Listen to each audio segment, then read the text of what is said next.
This is the X&C Podcast, your Xbox newscast, featuring Colteastwood and Mag, hosting industry interviews and gaming talk live on YouTube every Monday night at 5 p.m. on the West Coast, 8 p.m. on the East Coast. For all of you listening around the world, X&C Podcast is available on demand on Spotify, Google, and Apple Podcasts. Welcome to the show. Join the chat, hit the like button, and let's get into this week's topics with the Xbox Newscast. Welcome to episode 206. Feels like we've been here 9 million episodes. We got a lot to talk about. Meg, how are you? How's everybody else as well? I am doing fantastic. I see the chat is already rocking and rolling, and everybody's having a great time in there. Of course, someone had to point out that we're late. It's 100% our fault. Listen, we're old. It takes us a long time to sit down and get into our studios to do this. I got to put my walker over in the corner. I got to make sure that dealer is fed, and then I come over and sit down and do the show. So anyways, I'm doing great. Got a lot of videos up in the last 4 or 5 days talking about a lot of news that's coming out, and the response has been wonderful. I'm on the verge of breaking my record, Colt. The new video I talked about the range of prices of the Asus ROG Ally X, and I think I'm about 50. Don't forget the word Xbox in there. No, I know, dude. It's such a mouthful. Even in my video, I'm like, could we like shorten it, like you know how Marvel did with Shield? Because it just seems like Asus. I almost said racist. Asus racist Xbox, Ally, ROG Ally X, your mother, whatever. You know what I mean? I'm just like, holy mackerel, man. But yeah. Anyways. Rolled credits on. Did I tell you already this? I rolled credits on Prince of Persia, the Metroidvania one. Oh yeah, no, I didn't know that. Fantastic! Oh, it's fantastic. If anybody hasn't had a chance to, thank you, Kirk Adams. Metallica does rock. I got this from the new concert. It's a great game. I downloaded it for free. I believe it's on. Don't quote me on this. I believe it's on Game Pass. It's also on PS Plus, so you'll be able to access the game. Try it. Let me tell you something. It is a lot of fun. Great little game from Ubisoft. So I did that, and I get this, Colt. I am 3/4 through Dragon Age Veilguard, and guess what? I like it. It's fun. I'm enjoying it. I liked it 3/4 of the way through as well, Mag. That's okay. Okay. I did too. Yeah. I've been playing Stellar Blade, believe it or not. What do you mean, believe it or not? That was my game of 2024. Tell me about it. I don't know. I just didn't think it would be my type of game because I heard it's Souls-like, but it's kind of like Devil May Cry meets Souls. And, you know, those aren't like my favorite things in the world, but Fonz was playing it. And, yeah, I don't know. I'm just kind of, I don't know. I'm like 20 some hours into it, and I've played it a bunch over the weekend before Father's Day, and it's been pretty good. And before that, I can't remember what I was playing. But yeah, I've been, I don't know, just enjoying it. Well, pretty much playing it differently than most people. What's that? I said, have you been enjoying the view from the back? I just meant the camera angle, you filthy bugger. I wasn't saying anything rude. I don't know. I don't see that. It's more cheese than anything, but I am enjoying the combat, and the world's pretty cool, and the upgrades are pretty sweet too. So Stellar Blade's doing incredible. Yes, it is.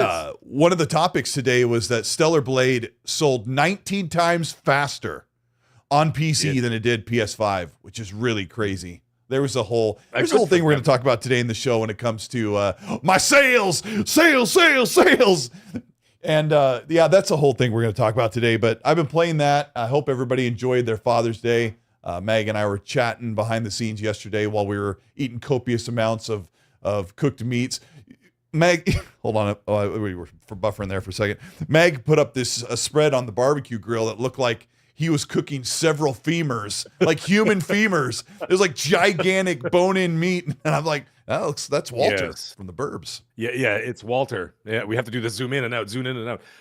Yeah, man, it was a great weekend, a busy weekend for all of us, and to all the fathers in the chat and listening to after the show. Happy Father's Day to all of you, because obviously we didn't get to see you or talk to you yesterday, but I hope you had a wonderful day with your family, and of course, everybody here has a father, because otherwise you wouldn't be here on this planet. So, you know, make sure that you go out and you say thank you to your father for being your father. And, you know, except for Luke Skywalker, because Anakin Skywalker is a bit of a dork. A bit of a jerk. So, you know, liar. A bit of a jerk.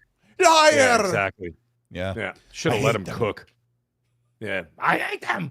Yeah. I hate you. He says that. In the second one, he says, I hate them. And in the second one, third one, he says, I hate you to Obi-Wan. He does. There's a lot of hate. It runs in the family. Yeah. Yeah. What a jerk. Jeez. You should let him But cook. overall, Darth Vader is so much more calm and collected than Anakin is. If that makes He only has half a lung. Right. Yeah. He's only got half a lung, so he's got to be pretty cool. Yeah. Yeah. Well, let's we'll kind of warm up the gaming topics today and talk about something that you've covered a lot. We've covered a lot on this show. Borderlands 4 is a $70 game, and I kind of have a conspiracy theory going with this Borderlands price reveal, and you covered it today in your video. What's your take, Mag? Like Randy Pitchford was defending his honor to the destruction of the entire game franchise for sales. Yes. On the precipice that it was probably 80. Mm-hmm. And he was prepping everybody for an $80 price tag. And then it never happened. And then all of a sudden he says this morning, he says, whatever, breaking news or whatever the heck he said. And then he's like, the game is $70 excuse me. Someone corrected me. Like, I don't understand. Like, people have like mag derangement syndrome or something. The guy's like, Mag, he said $69.99. And I literally wanted to bash my own face into the wall. And I'm like, dude, are you joking? If that's your argument, go in your house and find me a penny. I bet you don't even have one in your house. So 1 penny off's okay. I'm not making that up. On top of the guy that gave me crap for a 5-year-old spoiler. Jeez Louise. Anyhow, so Randy Pitchford says this morning, he says, the game is $69.99. It's up for pre-order right now. And then he said something funny. I can't remember exactly the quote. I had it, but I don't have it on me right now. He says, we've done it for you, so you do it for us, or something like that. Something along those lines. What? Where it was just like no. Like, not in a weird way. Well, I mean, it's Randy Pitchford. You never know. But he did say my back, that I'll scratch yours. It was kind of like that. It was like, listen, we just, we kept it from 80 and we kept it at 70. Sorry, we kept it away from 80 and we kept it at 70. So help us, help us out. Help the multi-billion-dollar corporation. He's like, we did you a favor, you do us a favor kind of deal. I can't remember the exact quote. I will pull it up, though, and I will find exactly what he said. Yeah, but either way, while you find it, I got to give my opinion on that. Yeah, go look for that quote. Sure, go ahead. That'll be nice. Randy really defended the supposed $80 price point to the point of me saying it's probably, it's got to be $80. He wouldn't have made such a big deal about it if he wasn't defending it.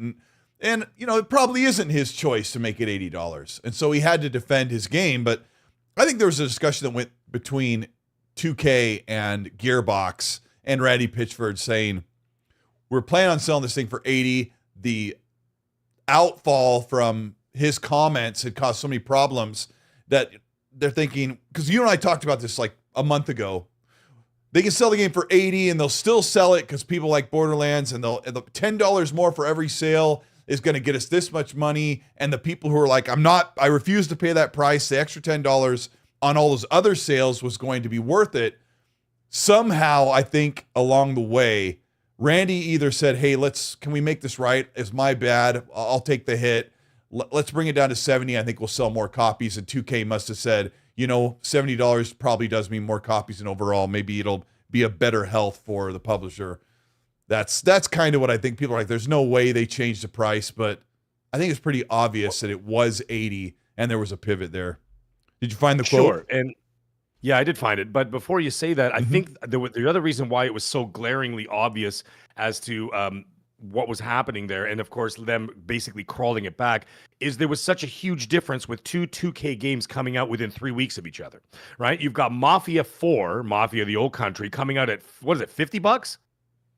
Or $60? I think so. I think it's 50. I think it's 50. Yeah. I think it's 50, yeah. So that's coming out at 50, and that's a brand new game, AAA game, at $50. And then all of a sudden, less than 3 weeks later, well, no, it's about 3 weeks later, then you would be releasing a game at 80, and that's where people were sort of making that connection and like going, what the hell's going on here? You know what I mean? Yeah. Like, you look at Mafia the Old Country, that does not look like a AA game or anything like that. That's a AAA game. And it's I think it's 10 to 12 hours, and that's just doing a run through. I mean, you could call Uncharted a 10 to 12 hour game. You could finish that. Resident Evil, you could finish in 10, 12 hours. But those are big AAA games. Their value comes in the replay. I would imagine Mafia may or may not be the same thing. I can't speak on it. Anyways, here's the quote. He says, the big quote, The big news, no price increase for Borderlands 4. Standard Edition launches not at $80, but at $69.99, which of course someone had to correct me on. They're showing you, so please show them. You can find links to pre-order Borderlands 4 PC and console versions on the store pages here. By the way, shout out to Steven4XP out there in the chat. He actually reached out to me and he's like, did you notice? And even after I made my video today, he's like, did you notice that Nintendo Switch did not have it listed on there under the Switch 2? And I was like, oh, crud. Yeah. Didn't they say it was coming out? Anyways, he looked into it for me because I didn't have time to do it. And he's reached back and he said it's coming out at a later date for the Switch 2. Yeah. Yeah. So it's going to be coming out to the Series consoles, PS5 and Pro, and of course PC, all on September 12th. So that quote really screams we were gonna sell it for 80 and we changed it to 70. I think it's undisputable, right? Don't you think the same thing? Absolutely. Yeah. Yes. Now I have a question for you, Mr. Eastwood. Yeah. What do you think? I hope you'll be considering the future, Mr. Eastwood. And this is how we say goodbye in Germany, Mr. Eastwood. My question is this. What? How can I ask questions when you keep throwing in jokes? What do you think this is going to do with GTA 6? Do you think this will have any effect on the possible price increases around there? Or because you've got Xbox, I think Xbox is the first to do it, aren't they? With Outer Worlds 2 is going to be the first $80 game. Kind of. Yeah. Because Call of Duty's not. Nintendo has already sold their $80 game, correct? Oh, right. Yes, I forgot. Yeah. But I do not excuse Microsoft or Xbox for being second. I consider them because Xbox hosts the mainstream games and Nintendo does not, for the most part. Xbox essentially has set the price of AAA games at $80. And I believe that Borderlands 4 got a discount because Randy Pitchford was he couldn't correctly address the problem. Yeah. I'm really frustrated with Outer Worlds. I saw a few people in the chat and we didn't even get a chance to really bring it up last week. I think we did at the end of the show about our frustration with Outer Worlds because you got Borderlands 4, which is a AAA game. Not that that really means anything anymore, especially now, right? But Borderlands 4 is definitely bigger than Outer Worlds 2, and they're both AAA games, but Xbox is the one that's selling it for $80, and they're saying, yeah, Game Pass. It's like, no, it's not. No, please don't do that. You know, so the thing is, not everybody's on Game Pass. And clearly we could see, well, I mean, I know the numbers have been going up on the PC side. They have not spoken about the console side. Half the console users, maybe, right? Right. Yeah. So if you look at something like that, not everybody's on there. And obviously the PlayStation players are not on there. You're selling the game over there, but now you're selling it at 80 instead of 70. It may, I'm not saying it is, but it may be a harder sell now. You see what I'm saying? Yeah. And then, like I said, I know a ton of Xbox players who are not on Game Pass. They find no value in it. And that's just the way they are. And they listen, do whatever you want to do, man. You know. So it is what it's going to be. But like I know people who prefer to just buy piecemeal.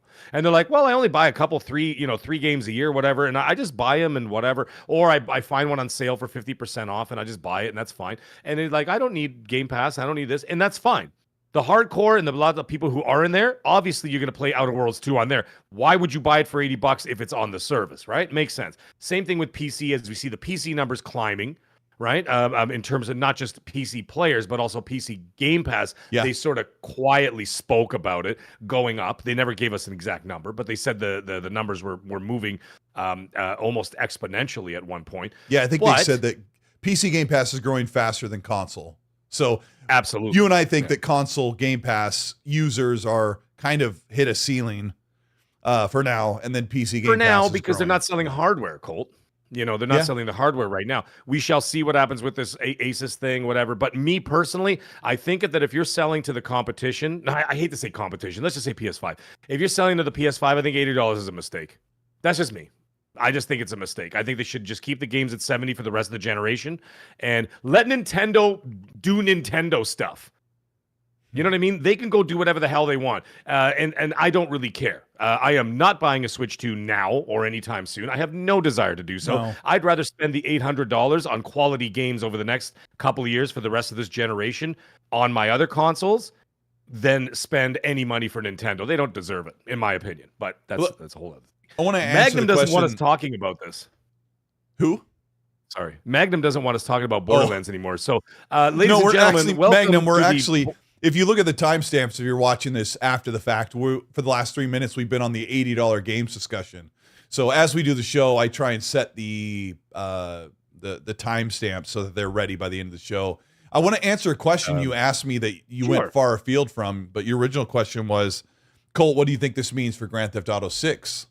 I've seen some people reply to this. I think that Grand Theft Auto 6 is $80.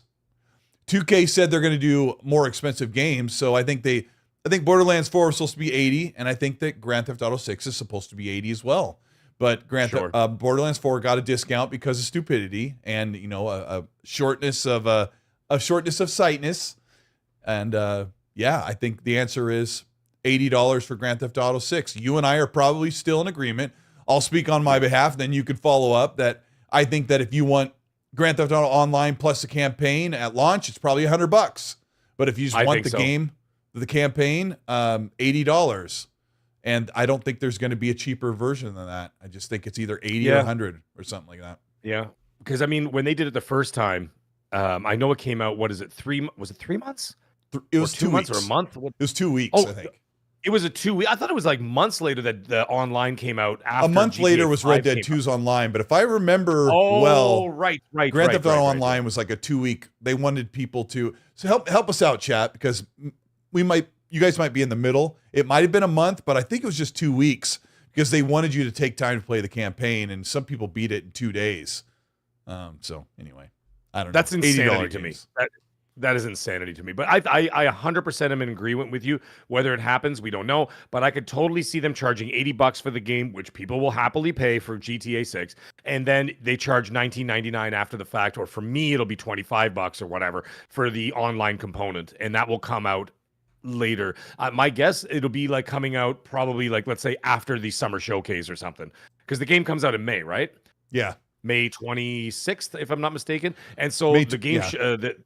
the Summer Game Fest is like 2 weeks later or 2.5 weeks later. I could see them dropping it like after the showcase or at the end of the month or the beginning of July, something like that, of next year. And then it'll be like, here's the online component, and they'll charge extra for it. And people will pay it.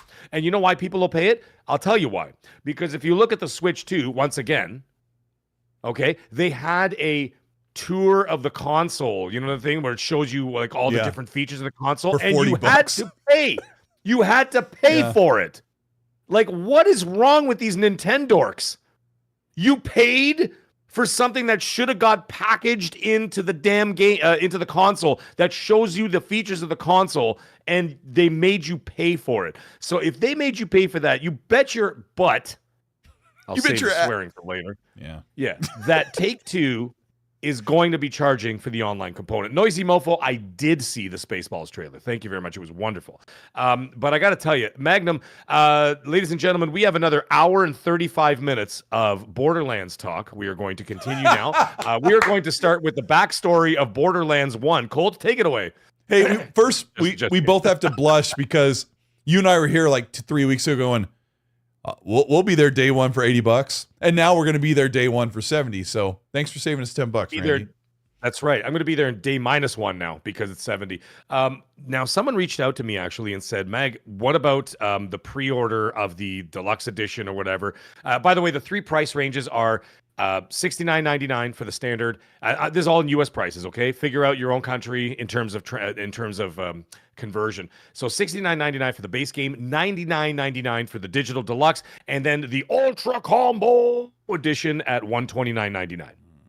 And it comes with a lot of stuff. I got to give you that. However, it did not make any mention of a season pass. So that means that your $120, like for example, if you were to get the Ultra edition or whatever, you're going to pay $129.99 for that, but it doesn't include the DLC that may come down the road because, you know, we all know that Borderlands is world famous for having huge DLC chunks that come out that are really meaty in terms of content. So I don't know. That's a thing. Magnum, that's enough Borderlands 4 talk for now. We'll move on. We'll talk about something else. Let's move on. I'll just buy the base game, and that'll be plenty until I'm ready to go. That's back enough, in. dude. Let's talk about the worst 100 hours. They're calling this the worst rated game of the year, but it is quite possibly the second worst game of the entire decade. And I defended this game vehemently. That's the first time I've used that word out loud. And I probably didn't even use it correctly or say it right. I defended Mindseye so hard, or I even got in an argument with my close friends that people were attacking Build a Rocket Boy, the studio behind Mindseye, and saying, you guys are, AI built game has no soul, you guys suck, this game looks like crap. Instead of being constructive, I was like, why are people so mean to developers? I take it all back, because these guys are absolute, the people at the top of Build a Rocket Boy, Mag, are absolute thieving crooks. They knew this game sucked. They knew it ran horribly on console. They knew it wasn't a good game. They knew the game was dated. They knew the game had performance problems. They just knew it wasn't going to be good. Right now on OpenCritic, it is a 37 out of 100. And when I went back with my long memory of the worst games that have ever been reviewed and in probably the last 15 years, Amy, a game that was an arcade game on the 360. I got to grab these. Hold on. Let me grab these real quick because I sent them to my friends so I'd have them as reference. Amy was a 25 out of 100 back in 2012. And it was an Xbox 360 arcade game. A more recent crap ball game was Lord of the Rings Gollum in 2023 is a 33 out of 100. And just above that is Mindseye at a 37. And the worst game ever reviewed in the past 10 years, well, 12 years, is Ride to Hell Retribution. Do you remember this game, Mag? The biker game? Yeah. With the awkward, laughing and I'm like, sex quick times. you gotta be hardcore to remember games like that. That's like, oh man, that's nuts. Listen, these guys are a disaster. And now let me tell you something. I saw here Retro Game Future here.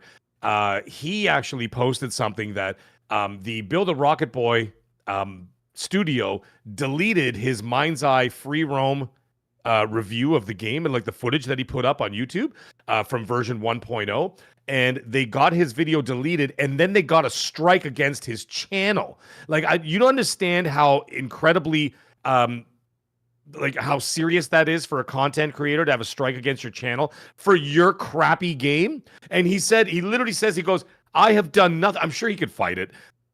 And he probably will. He'll take it to the arbitrators and they'll deal with it. Not the arbiters from Halo. Just, yeah. Can you imagine the guys who run YouTube are actually the arbiters from Halo? Yeah. What do you want? I'm like, oh my God, you guys run YouTube? At least you guys are doing something over there at Halo. Anyway, go ahead. My goodness. Oh, how can I just let that go? There we go, Colteastwood. Anyways, so they put a strike against his channel, and he said, all I did was literally, I never said anything bad. I never did anything bad. All I did was post footage of me walking in the quote unquote open world. Are you out of your mind? Like, you guys, like, what are you guys doing to your public your public perception is already not very good to do things like that. And of course he posted about it, and boy, did that ever get some traction. And people are like, dude, like, what are you doing? But do you want to hear something? Where the heck is it? I will find what was said about it, because they had a big, long little speech that they sent out to the players, and I want to find it, and I'm going to read it, but it's going to take me a few minutes. But either way, Build a Rocket Boy had a speech to like the gaming fans or the streamers, or what was it? No, it was to the fans. Okay. It was to the fans saying, "Hey, we did this. We poured our blood, sweat, and tears into this." And I was like, "No, you didn't." But and whatever else, and we're working on hot fixes and this and that, and we're working on a few bugs that we found and all that. And I'm just like, okay, But anyways, I got to find it. But it was really they knew really this game was broken, and they still they withheld review copies for everyone. This is worse than, and people dog like Concord and Cyberpunk. This is way worse. Like, at least they provided PC copies, so if you had a good rig, the game would actually give you a good presentation. They refused to let anyone see what this game was actually going to look like outside. Like, even the actual previews were hands off. So let me know as soon as you find that. I'm trying to another give you one. Sorry, I found another one here, and there's another guy here. I've never heard of this guy before. His name is like Carnage or something like that. He's apparently a big streamer, and he had set up like a whole Twitch stream for the game or whatever, and that was going to make him a lot of money. And what ends up happening is, seconds before it was supposed to live, they canceled his stream. The Mindseye dev, Build a Rocket Boy, canceled his stream moments before, when he had people in there literally waiting for the show to start. And he lost a ton of money from his sponsors, and of course from the fans and everybody watching the show. So he was furious. That made news. And then of course Sony, I don't know if Microsoft is doing it. I didn't hear about Microsoft. I heard about Sony is issuing refunds to people. I hear that in parts of the US, Walmart is giving away physical copies for $20. And I heard that this too. Is turning, yeah. Yeah, like this is basically turning into an ET all over again, right? Maybe they won't be burying it in the desert, because let's face it, in the 80s they didn't have digital games, right? At that point, now most people buy games digital, but yeah. Anyways, either way, they're doing that, and they came out and they said, "We are heartbroken." No, you're not. We are heartbroken at the reception. Well, I'm sure and all that. they could be heartbroken, but geez, you guys knew what you were doing. But they knew. How could you be heartbroken about something that you already knew was going on? You know what I mean? And that's the problem. That's the problem with the situation, is that you were well aware of what was happening. And therefore, with that, listen to this. Okay, here's the quote. Quote, this is from them. I found it. "We are heartbroken that not every player was able to experience the game as we intended." Okay, that's fair. The statement began. "Our priority is optimizing performance and stability so that every player across every device can enjoy an equally high quality experience. Our teams have worked tirelessly through the night to solve many of these issues." That's fair. We'll see how it goes down the road. I'm sure they did. We have now identified. Yeah, I'm sure they did. And we now have identified the vast majority of crashes were caused by a memory leak. This impacted roughly 1 in 10 players. We have developed a hotfix that 1 in 10 addresses this complaints. issue. Yeah, right. 1 in 10 complaints, alongside other issues that our players have highlighted, which we are working hard to deploy as soon as tomorrow on PC and on consoles, once it passes certification with PlayStation and Xbox. I'll just read the last sentence and we'll carry on. "We are fully committed to ensuring all our players have a great experience, and we will continue to provide frequent and transparent updates. We will do our best to respond to all your comments and feedback." End quote. Now, my thing is, at this point, I think that they should issue some kind of a credit system. Like, they should charge half price for this game. This game should be $40. And you do all your hot fixes, do what you got to do, get the game running, charge $39.99 US. And you know what? I would buy it for $39.99 US if they did all those fixes. And let's say a month from now or 2 months from now, put it on massive sale. Put it on massive sale, and I'll buy it and I'll play it. But I'm hearing stupid things like, when you're shooting your gun, the bullets are shooting sideways out of the gun. Like, what? I've heard like, the enemy AI or their guns are pointing the wrong way while they're shooting. There was a really funny glitch where the character pulled up to the side of the road where a NPC was standing there, supposed to get in the buggy to start the mission, and they got rear-ended by a slow-moving truck. And as they drove over the character they're picking up, it turned into like this worm mess. And it was like they said it was the creepiest looking glitch ever. Glitches happen. It'll be like one of those monsters from that game Ill that we saw at the Summer Game Fest, like that weird like liquidy humans. Actually, you know what, ladies and gentlemen, I think we actually know what happened. Do you know the Broke Boy Insider? He has actually said what's actually happened. He has some inside information. Mindseye is the fault of the Series S, ladies and gentlemen. That's right, ladies and gentlemen. The Series S is to be blamed for what happened to Mindseye. Thank you very much, and enjoy your evening. Good night. That's going to be another fun topic we'll get into as Meg foreshadows the wonder. We got Kung Fu Hot Dog. Thank you so much for the 15-pound super chat. It says, Colt Mag, Xbox Showcase was a 6 out of 10. Mudang, 2 Hearts, and Beast and Reincarnation, mid entries. I thought those games look cool. He says, no more physical copies with the ecosystem. We are renting games. Servers will crash. Corpse will have your money. I want to talk about that briefly. He also says with another super, thank you, Kung Fu. Beautiful dudes, Cult Mag, Clockwork Revolution, Outer Worlds 2, Do they tickle your fancies? And will we see Gears E-Day drop in November of 2026? What do you think, Mag?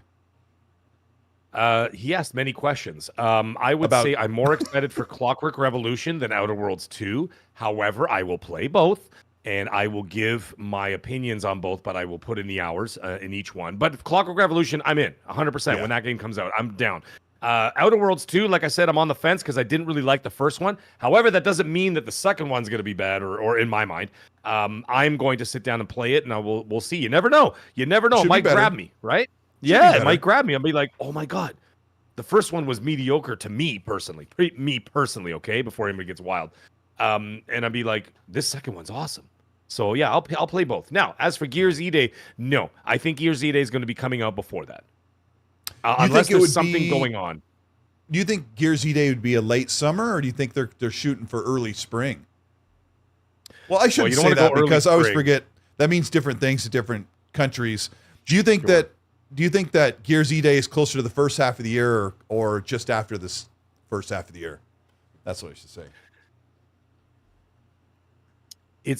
There's only two spots it's going to land. It's either going to land in Q1 of 26, which I don't see happen. The thing is, I kind of don't see that happening because Gears Reloaded is coming out at the end of August, which is essentially already September. I think by 5 months, it might be a little too soon, or 6 months, it might be a little too soon to launch it. You also want to stay away from Grand Theft Auto 6 once again. So you also want to stay out of your own way because you own Call of Duty now, right? So you don't want to go, and of course, Battlefield is coming out next year as well. So you're going to have two massive shooters in the fall, Call of Duty and Battlefield in 26. You're going to throw in Gears E-Day in there? Like, I mean, that's a lot, man. I could totally see them launching it before GTA 6. And like I said, that's just a guess. I have no knowledge as to what their release plan is. All I know is that they originally targeted 25, but I did hear that when they pushed it out to 26. Yeah, other than that, not exactly sure when. Just don't release it around Resident Evil Requiem, all right? Just stay away from my baby. Okay. Just stay away from her. Yeah.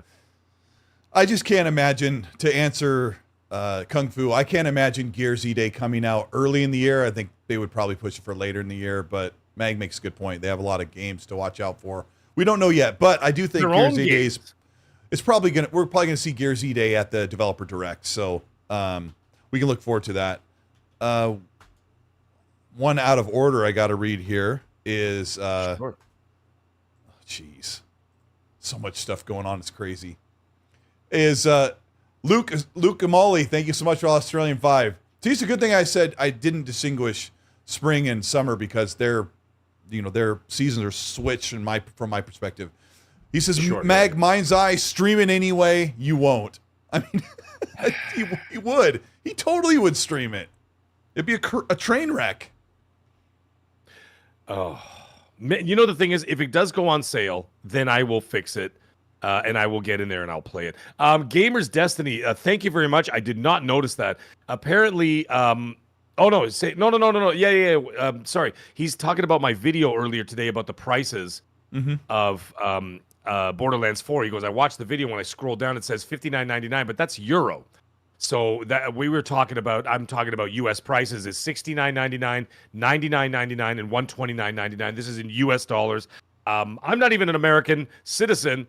Well, I'm half American, but I still use the U.S. prices because it's so much easier to just use that as the base and then let everybody else sort of figure out their currencies from there, right? And let's face it, the U.S. dollar is basically is the gold standard, right, for global currency. So, anyways, I just use U.S. dollars. So yes, like a boss, plug in your phone. He said 3% battery. See you guys later. Plug it in. Rub it together. Plug it in. You remember that commercial? I do. Plug it in. You know, I really like the commercial jingles are so classic growing up, but there were so many that I wanted to punch my fist through the TV. Oh, they were so bad. Yeah. All right. Game Seeker leaves. Thank you so much for the Canadian $2 super chat. Says, minds lie.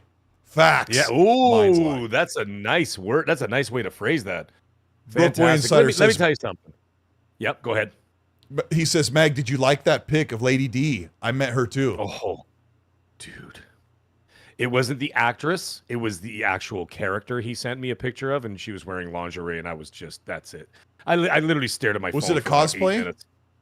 No, it was just like a 3D rendering of like Lady Dimitrescu from the game, not the actress. Because the actress is kind of but like Lady Dimitrescu is like super hot. So yeah, so he sent me a picture of her in lingerie, and I was like, I couldn't stop staring at it. Speaking of Lady Dimitrescu, who's the hottest guy in video games, Mag? Go. Oh, Jesus, Colt. Obviously, it's Tommy Vercetti from Vice City. What are you talking about? All right, and his buddy there, Lance, Lance Van's Dance. Oh yeah. The Lance Van's Dance, and then of course, I better not spoil the 22-year-old game by saying what happens at the end of that, just in case anybody needs to catch up on the 22-year-old game. Anyways, what I was going to say is very, very briefly, I'm going to start streaming again tomorrow because I haven't streamed in a long time because there hasn't really been anything streamable in my opinion. So I'm going to start streaming again tomorrow. Now, in celebration of Resident Evil Requiem, what I was going to do is, and I want to know from people in the chat, I was going to stream Resident Evil Village, and I'm going to stream Silent Hill 2 Remake. Now, what I want to do is, what I want to know from you guys is, should I just do one game to completion and then do the other game to completion? And then I want to know what everybody, I'm going to put a poll up and say which was the better game because those were the ones. Or do I alternate? Do I do one night Resident Evil, then the next night Silent Hill 2, and then the next night go back to Resident Evil and then go back to Silent Hill 2? So people would be like, they look back and forth and go, you know what? I don't know. Which one is better? Which one is better? I want to know what you want me to do. But either way. Why are people talking about it? Udani Quezada dancing his pants. Yeah. Udani Quezada, who's an excellent mod, says Mag, middle-aged gooner guy. And I'm dying over here. Yeah. Okay. Magnum. You're a mod on my channel, dude. I need you there, okay? Do it the first way. Okay, so people saying do it the first way. So I'll just play all of Resident Evil Village to celebrate Requiem. And then right after that, I'll go right into Silent Hill 2 Remake. We'll decide from there which is the better survival horror. And then directly after that, you want to laugh? I'm going to be doing some ASMR videos. I'm going to be streaming Death Stranding 2 because I've never even played the first one. I'm going in blind, baby. I'm just going to do it, dude. You're going in dry. I'm going in dry. Well, you can't play Death Stranding right now because if you did, by the time 2 came out, you'd be completely like worn out. Broke goes, it was a cosplay, Mag. That was a real person he met at Comic-Con. Are you kidding me? What So city? now you're allowed to look at the picture there. a little longer. No, dude, I will fly there and find her. I'll leave. Jesus, I didn't realize that was. I thought it was a 3D rendering. She was so hot. Like, she literally looked like Lady Dimitrescu. I have to leave the show. I will fly over there and I will find you. That doesn't sound creepy at all. Iron Balls 2485, great name. Thank you for the Australian $3. Says Borderlands 4 is $120 to $200 here in Australia. Holy shnikes. Let's talk about Final Fantasy 16. Today, I partnered with Final Fantasy, with Square Enix, which was strange to partner with a team who kind of have left a lot of games off of Xbox, but I'm partnering with them tomorrow or the next day for Final Fantasy 16 on my TikTok account. Check that out. If you ever want to see like 1 minute of like the best part of like content, that's what I do on TikTok. And I mostly don't clip stuff. I don't know why I'm selling this to you, but I actually make bespoke content in a 1 minute short form. It's not like screen grabs of my old videos. For the most part, it's like I sit down and I make a 1 minute script, and that's what I'm doing for Final Fantasy. But they sent me a box today, a really cool hoodie, and a little journal just celebrating Final Fantasy 16 on Xbox. Apparently, Final Fantasy 16, there's a major hoax going around that the game sold really, really horribly on Xbox. Now, I don't doubt that the version on Xbox did not sell amazingly well, but the best part is the PlayStation Pony Brigade, if I may so use a fanboy euphemism. That's me, of course. In case it was just Mag. It was just me by myself. Yeah, carry on.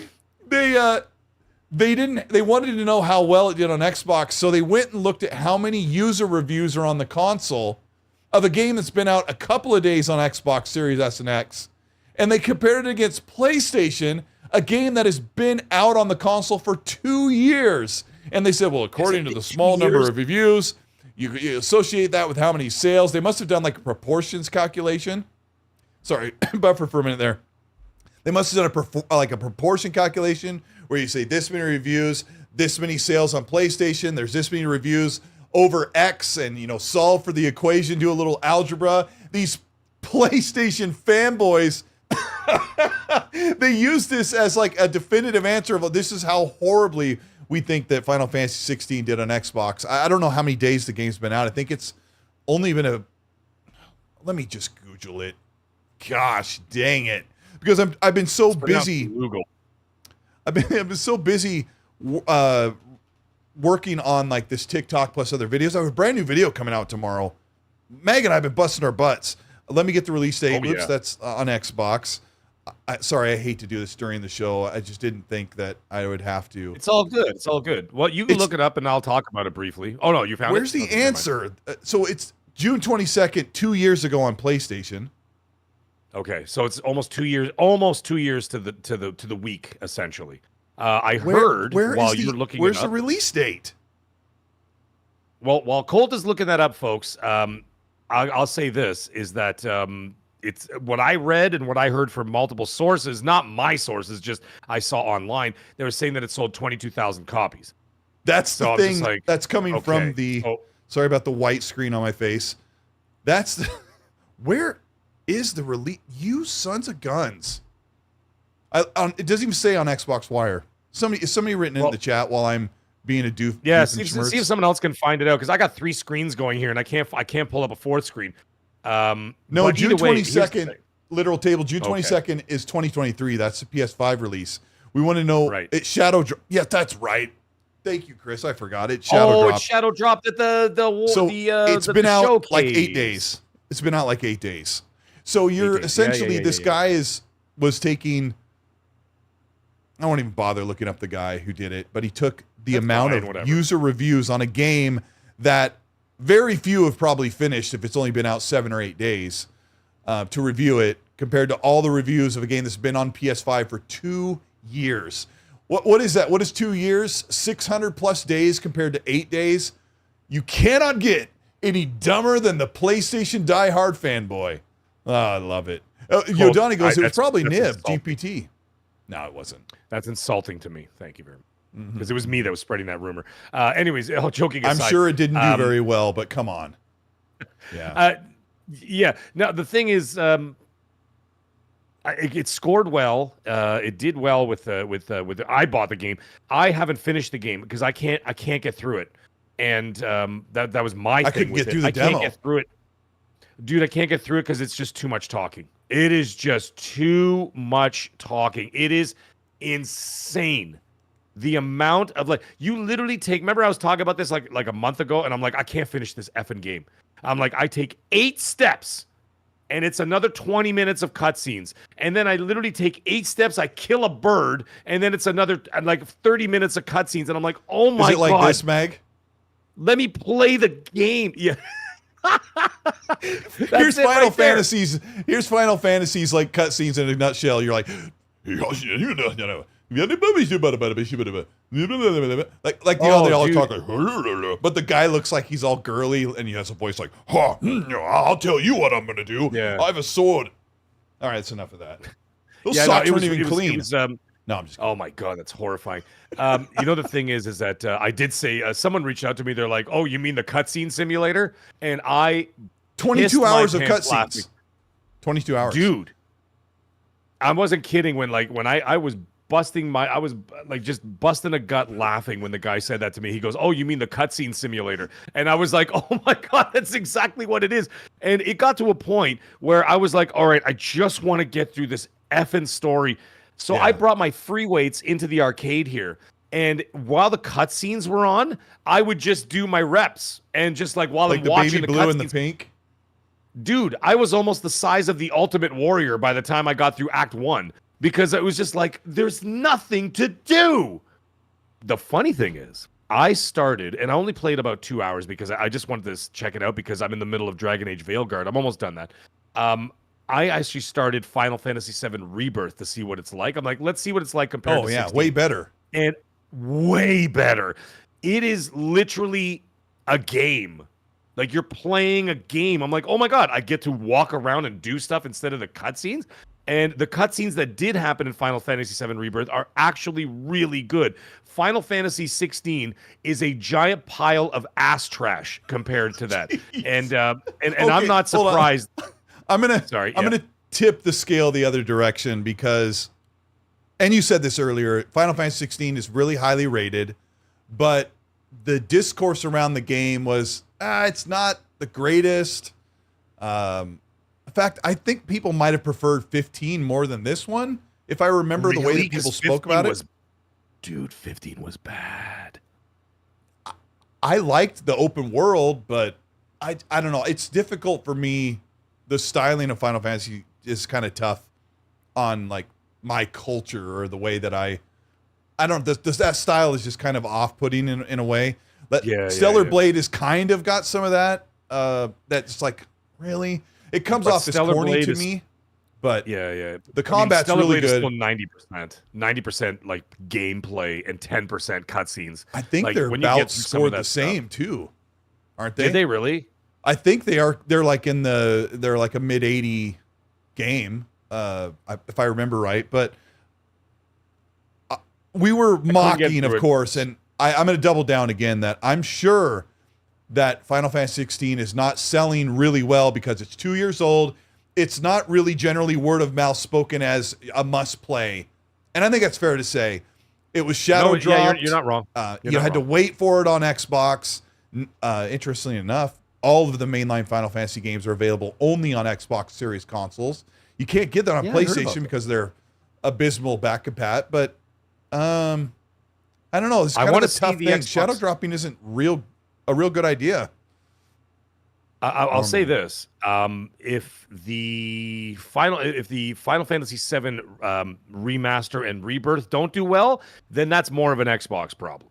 Yeah, at that point, because those games are really good, and there are some arguments out there. I was listening. I listened.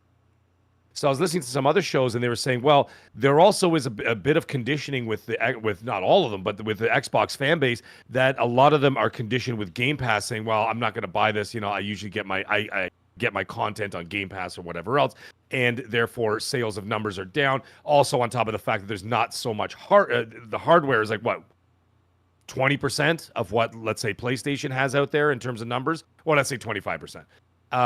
So you've got that series consoles versus PS5.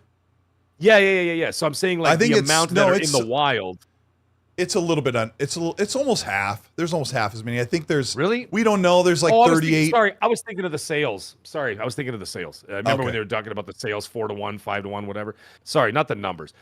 So what? Like maybe 40%, 40-something%, give or take. Sure. Why not? You're closer to 50. You're right. Close enough. But either way, the point is that there's obviously less hardware out there, so you're going to get less sales just by default. And then the argument was, are people conditioned to be on that subscription service and not willing to pay $70 for that? Sure. Right? Sure, I think half of them are. There's a little bit of everything, and on top of the fact that the game is not a must-play. Okay, just like you said. So if you start adding up all this stuff, these numbers are starting to make a lot more sense. The game is not that good. I want to add to that because people are like, well, explain a 5-year-old game like Forza Horizon 5 doing unbelievably well on PS5. And because it's an amazing game. Yeah, it's like a must play. And I think that most Final Fantasy fans would say that 16 is probably not a must play or you got to get it immediately. I don't know. I'm not really the right person to ask on that. Well, look at Gears of War, Colt. Gears of War Reloaded is a 20-year-old game for crying out loud, and it is topping now the pre-order charts, right? It's the top pre-ordered game on the PlayStation right now. Now there are a couple of factors there too. One, it's an incredible game. Two, from the people that have played not only the multiplayer but have gotten their hands on the actual single player, are saying this is not even a remaster. This feels like a full all-out remake of a game. This is amazing. So that word got out too. So you've got that on top of the fact that you're selling it for $49.99 or $40 instead of $70. That helps, right? So you add up all that stuff as well. Never. Now the thing is, that game is an incredible game. So it doesn't matter if it's 20 years old or if it's 2 years old. If the game is not good, or not great, I should say, it's not bad. It's just not great, Final Fantasy. Like Hellblade. Then it's not going to sell. Like Hellblade 2, what's your prediction on sales on PS5? Oh, I don't think it's going to do very well. Yeah, I don't think so either. I mean, it's pretty pretty simple equation. Is the game a must play? Then it will sell like crazy. Right. Meg, and you were talking to me. What's selling like crazy? Yep. I'm sorry. What were you saying? No, and I'm saying, like I said, you mentioned Forza Horizon 5 and Gears. Those games are multiple years old, and they're doing incredibly well on the other side of the fence. Why? Because they're quality. Yeah. The quality, and they're just really desired, sure. It's not a bad game. I liked Hellblade 2 as well. Bad in terms of production, yeah, but not great. You know what I mean? Yeah, Preston, I really liked Hellblade 2 as well, but it is not. It's certainly an experience. I enjoyed it, and it looks amazing. So it sort of has these must-play qualities to it. But after a year, and it's one of those where, like, I don't know. Yeah, it's probably not one of those must-play, have-to-have. We were talking before the show that you have some sort of update about an elusive Xbox game. I'm really curious to know how much validity is in this this update, but I thought I'd give you the floor, and we can kind of like gauge how that goes from there and talk about it. What do you got? What do you got for us? All right. Xbox is king. Thank you very much. Thank you very much for subbing to the channel. I appreciate that. So he was just letting me know. I got word of what Everwild is, folks, and I was given permission to talk about it here on the show. And not by anybody in like, officially, because the people officially listening are probably pissed off that I'm saying it. But I'm telling you, folks. So I talked to Colt a while back about what Everwild is. We know that Phil Spencer had played a playable build of it back in the fall of 2024. And of course, news started to slowly leak out, and I know what it is. So Everwild is a mashup of Pal World and Harvest Moon. Does anybody remember that? If anybody's old enough to remember what Harvest Moon was. Do you remember what Harvest Moon was back on the Nintendo in 1996? I was thinking Sailor Moon, like the girl with the pigtails and the sailor outfit. I'm gonna have to Google this while you. Harvest Moon was a game. I remember that game. It was actually called Farm Story, actually, in Japan. It originally came out in 96, and then, of course, the iterations that came out later on down the road. What the crap is this, Mag? It's a Nintendo 64 game or Super Nintendo game, and it looks like it looks like Heyday on the phone. I'm just painting the picture for you. Okay, now, like I said, hear me out. Before you get your panties in a knot, if you actually go like 5 or 6 farm, yeah, I know you are. If you actually go down the road, there was Harvest Moons that came out later on down the road that were actually like third world, not third world, third Harvest Moon, and I don't know what a third world country is third considered world Harvest right now. Moon, no. Third person open world game. And then you were able to go out there. You were able to find animals, and you would capture them, or you would whatever, and then you bring them over back to your farm, tame them, and then you get them to build your base, right? Resource management. You build crops, buildings. You get equipment. You get vehicles. You get this and that, and you continue to build your empire. Very much like Grounded. Very much like Pal World. Now there was a very distinct thing. He did tell me this specifically. About it said in terms of here we go, more taming than capturing, like Harvest Moon with monsters, doing more capable work on the farm. Okay, so that's what it is. And he said also here, quote, it's more a Harvest Moon than the Power World, but it has the base workings of Power World. So you're going to be capturing, or not capturing, you're going to be taming monsters that you find in the wild. You're going to have to go out on these quests and this and that. And they're like, okay, you got to go to this region. They're probably going to be drinking by the lake at this time and this, that, whatever. And then you have to go there and you have to find them and you have to tame them. You're not going to be battling them per se. Right, like I think in Power World you could fight, right? You actually you have to kind of like pretty much kill him almost so that you can capture Power World. Yeah, this one is what he's saying is that this one is more like a taming sort of thing. You capture your beast, you bring it back to your base or whatever, and then you utilize that to increase your resource management and on and on. And like I said, you build an empire from there. Romeo98 in the chat says, so it's a cozy game. I'm gonna add something to, I don't know the stuff that Mag is saying here from his source. I haven't heard anything about an update to Everwild in a while. Yes. But what I had heard, because I'm not an insider, and some things that people had talked about that they were told from other people was that Everwild is kind of like a modern Rare, because it's a Rare game, a modern, oh my gosh, Viva Pinata, which is made by Rare. So it's like Viva Pinata, but you're not, you don't have pinatas. Like Mag said, it's monsters or wild beasts capturing these antelopes or these large mammoths or type of creatures, because it's kind of like a prehistoric cozy type thing. But another thing that I had heard almost 2 years ago, so take it as you will, because I just heard it from someone who says they talk to people that know, was that Everwild went back to the drawing board and they added conflict and a combat gameplay loop, because the gameplay loop wasn't jiving. That's why the game was kind of like not shown for a while. And back to the drawing board meant that they took all the things that Mag explained, because what Mag just described sounds fairly plausible or in line with stuff that we've been hearing for a while, yes, like in general, right? So Mag says you tame the beast, but they must have put something in the game. So what Romeo says, it's not, is it a cozy game? They must have put in something where there is like some type of enemy that gets in your way. I also watched the trailer many times where the woman has a staff and she's doing like a smoke screen or some sort of dance. And then maybe they have like quick time events that you do to tame the beasts instead of just having a percentage to capture them like a Pokemon or whatever. And once you tame them, you have to learn what they do and what their purpose is in your land so that you can build your settlement, which would be pretty cool. I don't know what the conflict is. Are there evil creatures that you don't bring into your, or maybe you could tame them and bring them in, but there's creatures or other tribes that come after you or something like that. I don't know, but there's a lot. I'll just let you also explain if there's anything else, but we don't know. And it just didn't make its appearance this year. So yeah, it didn't. So I don't know. And anyway, that's what I'm getting word from, and I was allowed to speak about it. So it's like, oh, you could finally talk about Everwild tonight. I also, by the way, have a video dropping at 10 p.m. about the same subject. I didn't want to drop it before the show, and I didn't want to drop it during the show. So I set it as a premiere for 10 p.m. After we're done the show. So what's that one about? Yeah, about Everwild, about exactly this, because not everybody watches the show, and I didn't want to interrupt our show, right? So I'm like, no, I'll set it for 10. So I set it as a premiere, and it's talking about the same thing. But go check it out anyway.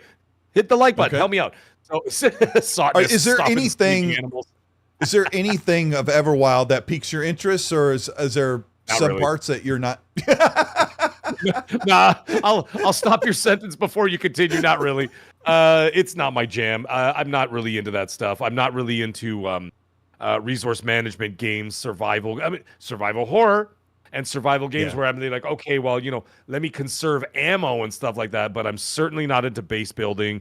It's not that I don't have the patience for it. I do. I'm just not interested in it. I've recently I'm interested in elsewhere. Neverwild, says Falcon. I've recently gotten a really great appreciation for them with Enshrouded and Grounded and other games like that, where I'm like, this stuff's kind of cool. And No Man's Sky, like there's some, but those games can really wear on you sometimes. Boner Jams, thank you so much for the super, says, my libido game was weak, but when tuning in to see the PS6 and Mag, just call me Johnny Sins. Love you guys. Have a great week. Johnny Sins. That's my boy. Where's the PS6?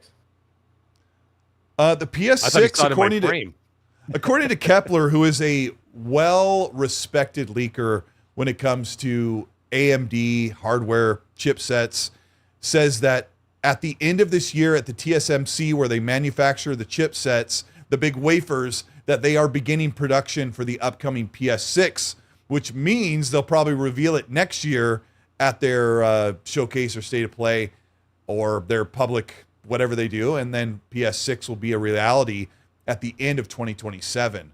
Let me look at my topics here because that will, let's do it. Like, isn't that where Xbox was going to land anyway as well? Like, yes, because we're looking at fall 27 for both consoles. So save your ducats, folks. It's coming. Yeah, hang on for a little bit. 2.5 years, man. 2.5 years. Put $5 away every paycheck. Never mind paycheck. Put away $25 every paycheck and give it to your wife, all right? And just or whoever, and just give it to them and put them in an envelope, all right? $25 a paycheck. By the time the console comes out in 2.5 years, you could buy both consoles and a ton of games. Done. Or half a console, depending on how much they charge for it. Yeah. Oh my god. You could buy half a PS6. Over the weekend, Kepler, who I mentioned about PS6, he said that they already know some details about the upcoming Xbox console. And most of the information is in line with what I've been talking about for a while. Not because I'm an insider, but because I've talked to people and paid attention to what Kepler has been saying. And I've just taken my knowledge of what Xbox does hardware-wise and broken it down. Tomorrow I have a video coming out, probably 6 o'clock in the morning on the West Coast. If you're in Australia, that's, I don't know. I have no idea. You guys are 18 hours ahead. Do the math. I'll carry the one. Wednesday. They're already Tuesday. in 2027. Yeah. So I'm going to talk a little bit about. I'm going to talk a little bit about the new Xbox console. One of the things I wanted to break down was that we've talked about it being a PC console hybrid, but Kepler says it's a traditional SoC, which is a system on chip, which is the GPU and the CPU together. They're perfect for building things like handhelds, some laptops, gaming devices, or consoles. But that still doesn't mean this Xbox wouldn't be a hybrid PC and a console at the same time. I'm going to break that down in great detail in the video, but they must know hardware testing will be coming sometime in the next few months or several months as they build this thing together, and we'll get a real good idea of what is in there. I'm going to talk about the architecture, and there's a lot of techie stuff, but I'm going to open up the discussion with Mag because Jez Corden of Windows Central said, I'll start with this before I get into hardware nonsense, is that the next Xbox console will be fully backward compatible. Now, I said, you mean it'll have all the 800 back-to-back games that are available right now on console, 50 Xbox titles, 800 360 titles or whatever it is, and the 4,000 Xbox One titles, plus the series, like all that, right? Apparently, this doesn't come from Jez, but apparently people are talking that Xbox is hard at work at not only making sure that all those games coming forward that you have access right now, but they're looking at a way without emulation. I don't know how they're going to do this. To get back compat, plus maybe dip into the rest of the library. I don't know if that's possible, but back compat is a big thing going forward in the next console. So I don't know, Mag. I don't know how much you've looked into this, but so far, all your games are coming over that you have available to you right now, at least. That's great. I don't really go back and play a lot of my back and pack. Like, I own thousands of games. I really don't. Once I get like I said before, once I get my full achievements, or if I get them, or a platinum on PlayStation, I really just delete them from my hard drive, and they're in the cloud somewhere, and I never really. This is another, Mag. This is another thing that we're going to talk about. And when you're done here, remind me to ask you about going back and playing your games, because that's also an important thing. Sorry, go ahead. I really don't really do that often, right? Like for example, like if I need, like if I have my Series S, for example, and I've got Call of Duty on there and I need to download a couple other games, I'll just erase it, get back to it like it's 6 months or whatever. That's the only time I'll ever actually go back and play a game is if I want to get back into multiplayer for a little bit. But other than that, generally speaking, I am eyes forward kind of person. Like I'm always looking for, I have the things, I own them, so to speak. I mean, at the end of the day, what do I really own?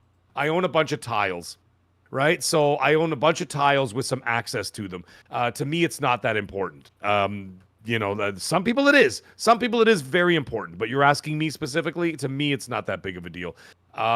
My focus when it comes to gaming is what's in front of me and what's in the future. And I'm not a locust gamer. Okay, I'm not a locust gamer where I take one bite and throw it over my shoulder and then just carry on with my day. I will give it everything. I will squeeze every ounce of juice out of that game and then be like, wow, what a fantastic experience. I try to do whatever like the developer's given me. I try to get everything out of it and then I move on. But I'm always looking forward. So to me, this is me personally, this is a nothing burger for the backwards compat stuff. Sure. For a lot of people, it means something. I think it's a given. I think it should have been a given anyway, right? Now, my question is this. I actually have a question. I'm answering your question with a question. There's lots of questions. Yes. Well, here's the thing. But why so much focus on this? It seems like a lot of resources are going into them. You know what I mean? Like what you just said there. I'm not a tech guy per se. Yeah. And I'm listening to what you were saying, and I'm like, that sounds like a lot of R&D, a lot of engineering and work around in order to make this all work. My question is why?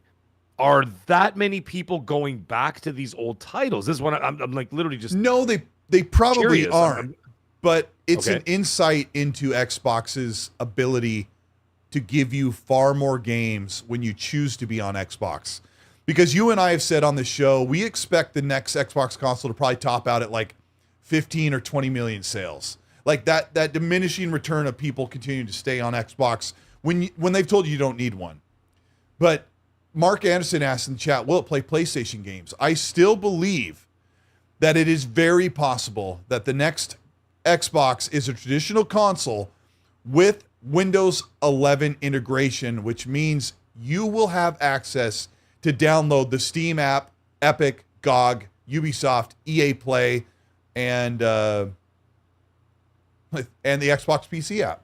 So that means the next Xbox console will give you access to over 50 of PlayStation's very best games now and moving forward, because you better bet they are going to PC harder now and into the near future than they have ever done before. Because Stellar Blade sold 19 times faster on the PC, and that all of that extra money could have gone directly to PlayStation instead of them taking a portion from Steam. Like that game could have blown off the shelves, if you pardon the use of the word blown when we're talking about Stellar Blade, but it should do really, really well. Another question was, someone said, will it have a disk drive? Here's my prediction. There's no discussion. It's too early to know about this, but I think that Xbox is going to steal from the playbook from PlayStation, and the next Xbox console will be, I forgot to make this into my video, kicking myself for not adding this in there, but I don't know how many people care. You're doing it now. Thank you, Meg. You're doing it now. I think that the next Xbox, we're doing it live. I think Xbox it'll have a modular section, because I think they would be smart. Xbox has ditched physical in so many ways, but they know they can't ditch everybody.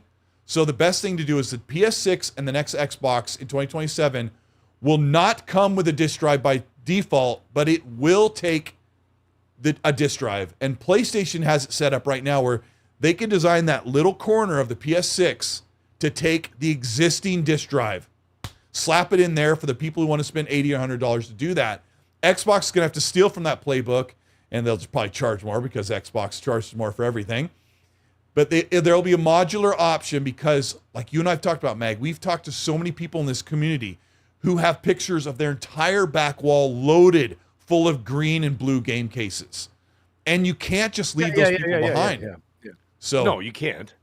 There has to be, like I've said this before, there has to be an access point for people, because you cannot cut off a percentage of your customers and then cater to the other percentage of customers. That's not how it works. You always have to have an access point. I've always said that. Yeah. Maverick, I will check out that. He was talking about this retro game core thing. He says like the numbers on the YouTube channel is huge of people watching retro games. I have literally an arcade behind me of dozens of retro games here, but these are cabinets, right? That's a little bit different. But when it comes to my console gaming, I really just don't go back. I have a retro mini NES or whatever, and once in a while I'll go back and play Mario. But, yeah. But those are just like fiddling around for 10 minutes kind of deal. But Magnum, obviously, sorry. Magnum in the chat says, Colt, you described a PC which already does all that. No, never. Never ever has the PC been able to give me the 1,000 games playable without rebuying them. And that's what Mag just said. Like, you have to leave an access point for, I'll add in the 20% that are still physical on Xbox. Right. You have to leave an access point for them. Leave them an option, even if it costs them a little bit of money, to continue to thrive with their physical games. When Meg and I talk about all of our library being a tile on a screen, like my games are digital and I love it that way. Sorry, Modern Vintage Gamer. Sorry. I do. I love that convenience. I'd never trade it for the world. And I think the games that get yanked from you is so rare. I can't even, it's so rare. But anyway, Magnum, yes. I have a question. PC does not let me have all the games I bought. If you scrolled through my 1,000 games owned on Xbox console, 90% of those I cannot have unless I rebuy them on PC. And also, once I buy them, I have to start over. I can't pick up on my old save or my old character or whatever. So that's an important thing that kind of goes along with the physical thing. Sorry, Meg. What's up? No, I got a question, or even just to point it out. They've openly talked about we knew for a while that they had canceled their in-house handheld, and they're doing their partnership with Asus there for the ROG Ally X. ROG Xbox Ally X. And this is a perfect time to get into that. Go for it. Well, what I was going to say is, but what they did say is that they're going to have, I think it was 2 teams or 3 teams. I can't remember. I think it was 2 teams. We're going to be focused on the Windows 11. Okay. Right? Operating system. And now the thing is, if what you're saying, that actually starting to make a little more sense, that you're saying that if Windows 11 is going to run on this next generation console, whatever it is, then that sounds like all, you know what I mean? Like all the ducks are sort of in a line here. And I'm like, okay, well, that makes sense now. If they're focusing teams to work on the Windows 11 operating system to compete with the Steam OS, then you would put that exact same team to work on the console thing. And then what you would be able to do at that point is be able to develop for all systems in one go and being able to use the Windows 11. Now, here's my question though. My question is, moving forward, are you playing the PC version of Xbox games and develop it one time for that ecosystem and one time for the PlayStation? Or you stay a traditional console and have to develop it 3 different ways in order to make it work? That's my question. That's something that I probably have assumed or predicted wrong, was that Xbox would move into next generation with a hybrid, which means you could mostly play the PC version of games. If they give you access to Steam and the other storefronts, which I'm thinking they're working on, then you could choose to play the PC version of the game, no problem. And especially if you're talking on the Xbox PC app. But I don't know what they're going to do with that, because I think having a console version gets developers where they have to make the Xbox console version, they have to make the PS6 version, they have to make the PC version. I'm saying, why don't you cut out one of the middlemen? Like, I think they should. Here, for the most part, people are saying just do the PC version. Like, who cares? Just develop the PC version, drop the Xbox entirely. Well, no, you can't. You can't. You know why? Because if you look at what happened this generation, it just dawned on me literally right here live on the show. You can't drop it because the Xbox One is still being used right now. So is the PS4. PlayStation just said... and the PS4. Yeah, so they just said you're going to have to... PS4 fans are still really important and they're supporting them. Yeah, sorry. Well, because they're making them money. I know. Now they're making half their money. Yeah. Well, yeah, it's incredible how many people are still on the PlayStation 4. You know how many billions of dollars they made off of Call of Duty last year from PS4 sales? Like, never mind PS5 and then Xbox Series and PC, and then the Game Pass thing. It's wild. But here's the thing: if you're going to continue to support the Series consoles well into the next generation, and they will. That's a good prediction. I think they will. I think you know what I'm saying. So, like, that's a problem now. So now you really do have to keep that's when developing Series that S third way. That sucks. That's when Series S actually becomes a problem, because a lot of people talk a lot of crap when it comes to Series S. It's a current generation console. Whether you think it is or not, you're wrong. It is a current generation console in every respect other than a low memory pool for the RAM. The developers for Witcher 4 said they haven't even started optimizing yet, but it is going to be extremely challenging to get Witcher 4 at 60 FPS on Series S, and all of the a word I'm not allowed to use, all of the fanboys that were mocking this because they thought this was a W for their console war, that the Series S is holding back gaming. No game has ever come out, ever, in this entire generation where the devs had ever said, we wish we could do more with the game, but we couldn't because of the Series S. If you say that, you're not paying attention to the frequency, the CPU, the GPU that's in the Series S. You don't understand. Now, if Witcher 4 comes out and it's only 30 FPS on Series S, I would totally expect that. But it's not like that open world or their AI programming with their characters is held back by a Series S. There is no way. But I don't. It gets so frustrating. It's so frustrating. Made me laugh. Yeah. An actual developer at Xbox replied. Developers. Thank you, Meg. I love it. Let me give you his response. I had to stick that in there. Yeah. This is coming from an actual developer at Xbox. Where is it? Hold on. I got it in a DM, and I will not say his or her name because they do not declare that they are on social media of your favorite social media of choice. Here it is. First of all, I want to read this. I really like Legacy Killer HD. He just doesn't, he probably hasn't done the deep research about the architecture and everything that's in Xbox Series S. He says, it's okay to admit the Series S has been an unmitigated disaster that has held back this console generation. That's just, let me put this in the timestamps because we're going to get to the Xbox ROG Ally in just a moment. Come on, mouse, wake up. We are at 117. Okay, hold on. We started this at 113 for developers. Hold on. So the first thing he said, disaster. I got to put this in.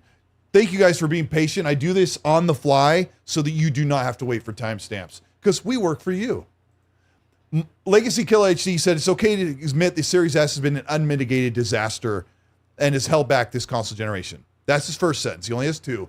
It has not been an unmitigated disaster. The only problems have been Black Myth Wukong, which we found out, trust me, it was money hatted by PlayStation. Xbox sat there and did nothing. Black Myth Wukong is now finally coming to Xbox Series S and X. What's the other unmitigated disaster, Mag? Oh, no, we couldn't do split screen on the Series S because of the low memory pool on Baldur's Gate 3, one of the biggest games ever, and it had a 3-month delay.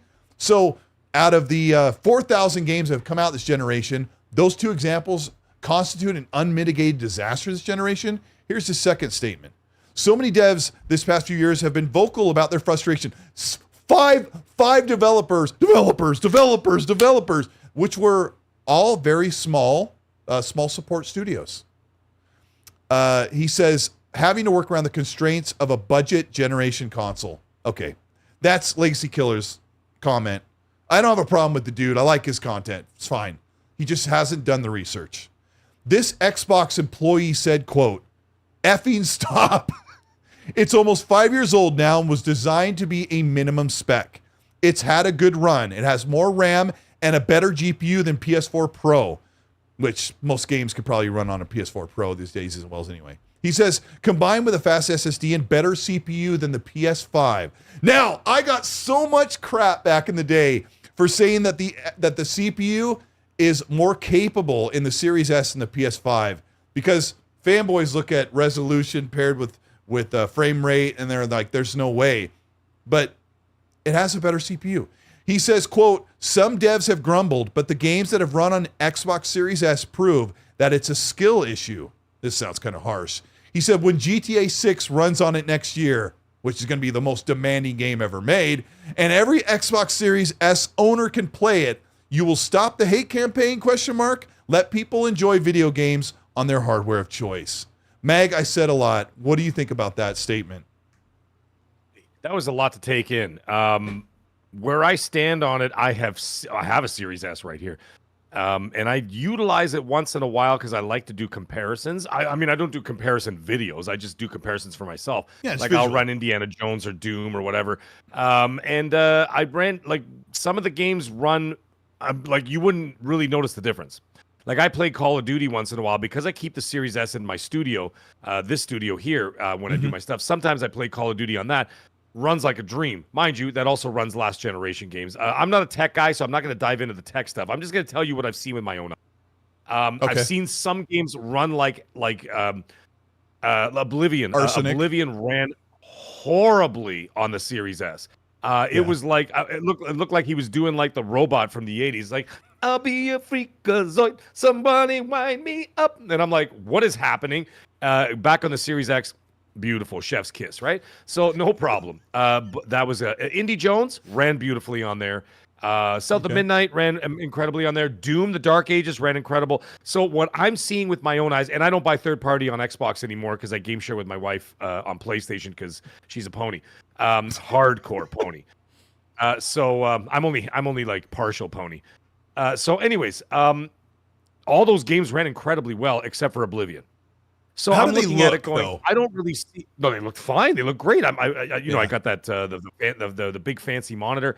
I'm not. Really I have looking 3 at of the them in the resolution. house on OLED TVs, and All right, they I look always great. walk by and my kids are playing. I'm like, gosh dang, that Series S looks good for Oh, it looks $300 fine. bucks Like, or what it was. Anyway. I always play performance, obviously. So it doesn't make a difference anyway. So they probably lower the resolution, but I don't really care. To me, but like I said, I've personally not had a problem with it. As for all the other discourse around it, I could see, like, there are some things. I will say this though, I'll put some people to task on this. Microsoft people, not fans and not people that listen to shows, they also say things a little out of turn sometimes. Like when they kind of nodded towards like the Baldur's Gate 3 people and were saying certain things, and I'm like, guys, that's not the way to go about this. Agreed. Let's be cordial. You know what I mean? You're saying Or stupid cordial, stuff, as we at say in this the point. US. Cordial. Sorry, I should have just said cordial. Don't antagonize them either, because when you antagonize them, and then the developers, they turned around and they literally said, Microsoft is talking out of their whatevers right now, and this and that, and they started a little bit of like it was like an Elon Musk Trump tweeting war for like 3 days. They were like talking back and forth. And to I'm their like, guys, defense, that's not a big deal. Xbox does not do very well with hardware support for developers when it comes to optimizing didn't know for a any of budget that. console, for sure. So the BG3 situation was poorly handled. Oh, absolutely. You know, like saying what they were saying, they sounded like they were just like a little, no, whatever. The Black Myth Wukong thing, I didn't really pay attention because I didn't really care. I hear it still runs like ass on the PlayStation from what I heard. I never bought the game, but if I heard it's not really running well there either. And that, I heard I'm that just too. like, okay, so I don't know how that affects the Series S. Like, you know what I'm saying? So like, I'm not seeing whatever this is. You know what I mean? I don't see that this thing is it may be a disaster in terms of like their hardware sales, which I believe, by the way, the Series S has outsold the Series X. It has if I'm not. It's like not? it's like Massive. 40-60 or something. For what? There are more Well, who's got the X's more? than there are S's. So Get out of here, really? Because Because I their remember budget, during the pandemic, you couldn't get a Series X. There were none on the shelves. Yes, All they had that- was Series S's on the shelves. yeah, it's So- Sunts, which would be the past tense of It's since. Cordial. It is Sunts cordial, Sunts. the genre. It is since it's passed. The Xbox has passed as they've made more of them. Oh wow, the budget console is not worked out for Xbox in terms of an affordable entry to get millions and millions and millions of people. It's not as popular or as well wanted, especially with the price hike. Forget about it. I was wrong. It's stupid, by the way. When I was way back on Boom's show back in the early 2020s, and we were talking about it. Go sub to his channel. He's a good friend of mine.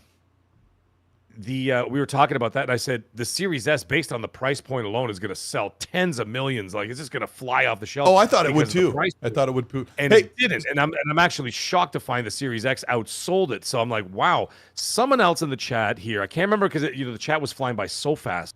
And thank you all for the almost 700 people watching, man. It's absolutely amazing. Hit the like button, you scoundrel. You built the animals. Yeah, the developers. What I thought was a good idea is someone said the Series S should have been their early generation handheld. Wouldn't that have been something? Can you imagine if they did that instead, like a $300 or $399 Series S handheld, and then the Series X would be the only thing? What's that? That would have been amazing. If that was wouldn't that be wild? And you say if they had made the Series S a handheld, a high-powered, quality handheld at that time 5 years ago at $399, and then of course you had the Series X that would be the one that sit in your house, that would have been amazing. That would have probably had less, They just needed one more gig of RAM or maybe two more gigs of RAM, but that they tried to keep it at 300 when it launched, and they were able to do that, but. Let's be honest, guys. Somebody in the chat was like, Xbox Series S damage control. You got to be honest with yourself. Look at all the games that have come out for the past 5 years. Big and small, incredibly impactful in visuals and scope and open world, and they've all released on the Xbox Series S. The only games that didn't release on Xbox Series S were exclusive to PlayStation 5 or just developers that didn't make an Xbox version. So, it's all cap, as the kids like to say. Listen, man, down at the Froyo. If there's any, yeah, exactly. If there's anybody, by the way, Kerry Taylor, thank you. He was the only. He's like, I think we might be the only two people who got the reference for Freakazoid. Yeah, I think you were. The thing is, yeah. Well, hey, man, that's like early '80s, right? I do not damage control for Microsoft at all. I'm just telling you what I see with my eyes. I don't anymore. In front of my face. Well, yeah. Yeah. If it's in front of my face and I'm telling you it looks great and it's playing great, it really I'm does. just telling you what I'm seeing in front of my face. I'm not capping. I'm not doing mental gymnastics. I'm literally just seeing what's in front of my face. And if it plays great, it plays great. If it doesn't, it doesn't. I would tell you. Oblivion, like I said, I think you could have dragged me through the mud, probably would have looked better. On a Series S than what I saw at Oblivion was garbage on that system. But everything else, first party. I can't speak on third party because I told you I buy third party on PlayStation. First party on Xbox plays fantastic. Literal Table wants us to wonderful. Literal Table wants us to stop doing the developers thing. He says it's not funny anymore. I'm sorry. He said, please stop with the developers. Where is he? I don't even see him in the chat. He's 4 up from the bottom. Well, he should be at the very bottom. Yeah. And we love you, Literal Table. Thank you. Literal Table. Hey, we were all on these jokes together. These aren't inside jokes. I want to talk. Yeah. I can't even spell. I want to talk about the Xbox ROG Ally. We've both been making videos on this thing. You have some predictions and maybe some whispers going on about let's start with, because the Xbox ROG Ally is really upset fanboys, and I can understand it because I was one of the many who got upset about the PS5 Pro. Like, it was really overpriced. Looking at what it did, like making games look a little bit better for a lot of money, I was like, why would you want this thing? And I harped on it for probably a week. People are harping on this thing, but what can you tell us about the supposed price window or release window, or what insight can you give us about the Xbox ROG Ally before we dive into everything else with that sucker? Yes. So, by the way, Literal Table said, I said, please. So he was He being did say nice please. about it. He was He being did say nice please. about it. I'm still going to say it. I'm still going to say He goes, it. I get it. Come on, KFC. KFC. KFC. Holy Colt. What happened? Jacob KFC. Tupelo says make a poll about what? About if we should say the developers thing anymore. We did the lasagna thing for a month, and I don't even think it works. No, it's going to ask me to say, "Do you want this?" As it gets in front of my face. Every time you have to do that. You like hot fudge sundaes? Yeah, thank you. All right. Was that you or me, or is it like delayed? No. That came out beautifully. So just so you know, as we're now about to talk about the ROG Xbox Ally X. By the way, that's what it's called. People are correcting me. It's literally called, if you go to the website, it literally says ROG Xbox Ally X. That's the top model, the black. Does it come in black? Yes. Yeah. There's two models. People forget about it because they're too busy grabbing the one picture. There's the ROG. There's the Asus Xbox ROG Ally X. Oh boy. Mm-hmm. And then there's the Asus ROG Xbox Ally, which is the white one, which is less powerful. Right. Okay. So this is the information that we're hearing. This is not really from me. I heard this. Sorry. I'm just trolling. This is one person reached out to me and he said a proposal was made at a meeting for an $800 price range. He did not specify which model, by the way, but judging by that price point of $800, that sounded like that would have been the X version, right? That does. So I'm like, okay, whatever. Now I didn't come out with a video about that or anything else. I didn't talk about it. I said, okay, I'll just hold on to that information because what does that even mean, right? And so I just like, no, I'm not gonna say anything about it. Colt reached out to me and he's like, did you hear about this? And I'm like, yes, I could talk about it because it doesn't have any basis to anything. So I didn't report on it. Now, however, that being the case, then all of a sudden about 4 days ago, some more leaks started coming. And then people start talking about it. And what we're hearing now is that pre-orders for this handheld will be sometime in August with an October release date. That makes absolute sense. We've seen that timeline over and over again with Xbox, with PlayStation has done that it's a month earlier than like consoles, but I mean it's still a believable window. Well, yes, yeah. Sorry, my bad. Because was it PS5 when they did their first initial reveal, and then they showed the price points, and then it released in a couple months later, like November 5th or 10th or something like that. Yeah, for the last set. Okay. Right. So now, Mag says, "Yep, the Black X, we'll call it the Black Mamba." Megamind is such a good movie. It's such a good movie. The X is $800 according to what you're hearing. No. Hold on. That was a proposal. That was just a proposal. I mean, now what we're hearing now is that the X, the regular one, the lower model, the white one, will be $600 to $700. Okay. And the X is now being reported. It's not official, by the way. There's no grounds for this except for how, but multiple outlets are starting to report on this and saying, yeah, this leak is coming out. This leak is coming out. Xtasis, who is a leaker who's gotten some stuff fairly well in his predictions or insider stuff, is reported after Mag did a video that. The next morning, I think it was, that he's hearing like the same kind of price window. Right. Now they're saying the X is 1,000. Now we're talking US dollars, by the way, once again. Was that he was saying 1,000?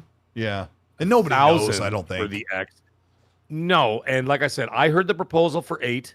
Then this leak came out saying 600-700 for the lower one, 1,000 for the X version. Now I'm looking at this and I'm like, okay, I understand that. Now I talked about it on Crossfire. Some people got pissy pants about it. I don't know why, because all I said was at $1,000, that's not going to sell outside of the hardcore. You said it'll sell to like it'll sell like to the 4 people who want to get one, which is pretty snarky. So now you must say 3 Hail Colts in front of the audience. Well, and do your penance. What the problem is? Never. And you know what the problem is? You got that jerk off who clips everybody. Astro Cyborg. The thing is, I don't call his name. He's already been blocked. So the thing is that he clips 76 seconds of a 3-hour podcast, and I'm like, there's no there's no context of what I said before and what I said after, and then people just hear that. I'm like, oh, you know, whatever. Anyway, the point is that I said you start with a fan base like this big, okay, and you're like, okay, this is the handheld market, great. Sorry, this is the Xbox fan base right here, okay, that's it right there. Now you're getting into the handheld market that just shrunk like this. I didn't have a camera on when I did the thing. So now you go, handheld market has shrunk from this to this.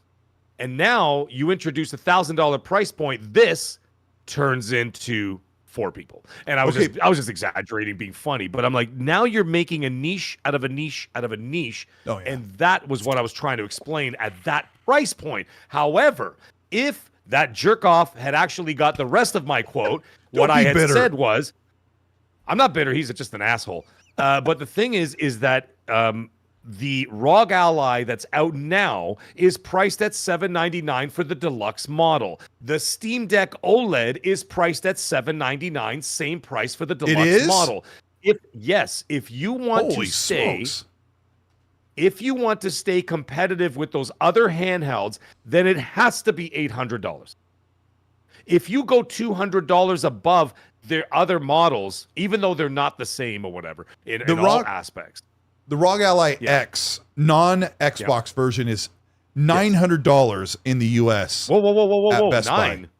$899. That's the Z1, the Ryzen Z1. Did I misread that? Well, I wouldn't be surprised if you mixed up how many you have to keep track of. I'm surprised you remember the numbers for this. Handhelds. There are so many. Paris in the chat. I want to give a second to spotlight him if he's still here. He said, "No way, it's 1,000," and you and I agree. I don't think it's 1,000. I don't think it is either. When people asked me, I said it's not going to sell at that price, dude. I said this thing's a Z2.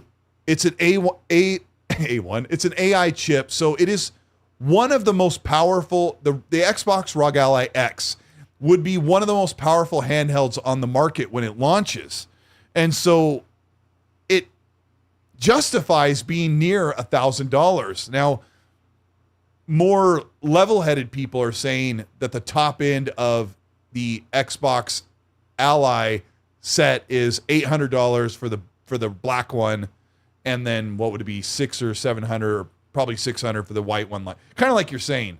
Hargeet Chani in the chat says, I would doubt it would be over $900, but we'll see. But looking at the price of the current Z1, a 7-inch 120 hertz Ryzen Z1 Extreme processor, which the Xbox Ally would be coming out almost 2 years after this one, if I remember right, Hargeet.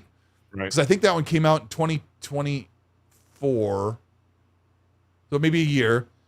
The Z2 Extreme with an AI chip with more RAM and everything, by all rights, it should be 900 plus, according to that. And Xbox can help subsidize this with Asus. Like, they both can subsidize this thing together because they both went in halvesies on it, right? This is co-published and co-developed with Asus and Microsoft. I don't see in this current market, Mag, Asus and Xbox saying, hey, we'll do you a solid and we'll take on some of the price just to get more of these units out. That's not what they're doing right now. I would love to be wrong. I think this thing has got to be $900. I'm just going to say, I don't know anything. I'm just going to say my prediction is this thing, when they announce it in August or whatever at Gamescom or wherever they do it, that whoever says, like Sarah Bond, whoever's like the Ally X is $899 US. I just think that's where it is, and I would love to be wrong. Well, see, Hargeet got it right, yeah, because I had it down here as the 3 price points for the ROG Ally that's out now. Noisy Mofo, forget it, dude. Here in Canada, if they charge $1,000, he's like, regardless, Mag, it's over a G for us. A G, you could probably buy a Kia hatchback for the same price as what they're going to charge for Canada. Anyways, a ROG Ally, the 3 price points that I had here were $599, $699, $799. I did not notice that there was a price increase. That is insanity. So now that's $900, now my argument is out the window. I don't know what to say. I don't blame you. Just looking at it right now threw me for a loop, as the old people would say. Yeah. No, dude, like I'm like Mm. now that Hargeet said that, I looked over at the screen. I'm like, oh my god. I'm like, if they're willing to raise the damn price from 800 to 900. Now, also, let's not forget, the ROG Ally came out June 13th. I have it right in here. Beautiful. I know that off. June 13th, 2023. So that's a 2-year-old handheld. So and Yeah, then they're but when did the raising price Z1 to Extreme come out, Hargeet and right, whoever? the Z1 Extreme that came out later. Illegal Dad. Okay, It is all that I know- serious, okay? All I know is Sorry. spring of 2024, before I went overseas for a couple of game events, I wanted to buy the Ally. And I Right. talked to Hargeet and I talked to Holly and I said, should I get the Steam Deck? Should I get the Ally? And Hargeet and Holly said, get the Ally. It's more capable, more powerful. I don't know if I made the right choice.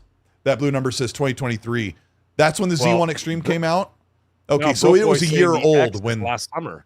I felt like it was brand new when I bought last mine. Yeah. Well, dude, Preston yeah, is so, saying Best Buy has it at $649. The model I'm looking at, What the hell is going on? Like, what prices we have here? I'm looking at it right now. That the white screen is me on Best Buy's bright white screen. The 7-inch, I don't know what other numbers you look. It's the 24 gigabyte model. So I bet you there is a smaller 24 gig of RAM, right? So Asus, I'll sorry guys, you guys are amazing. Thank you for putting up with us. If you're here and you're enjoying the show, like the chat's amazing. Show your support by hitting the like button. You guys are the best. Yeah. We love you guys. Thank you.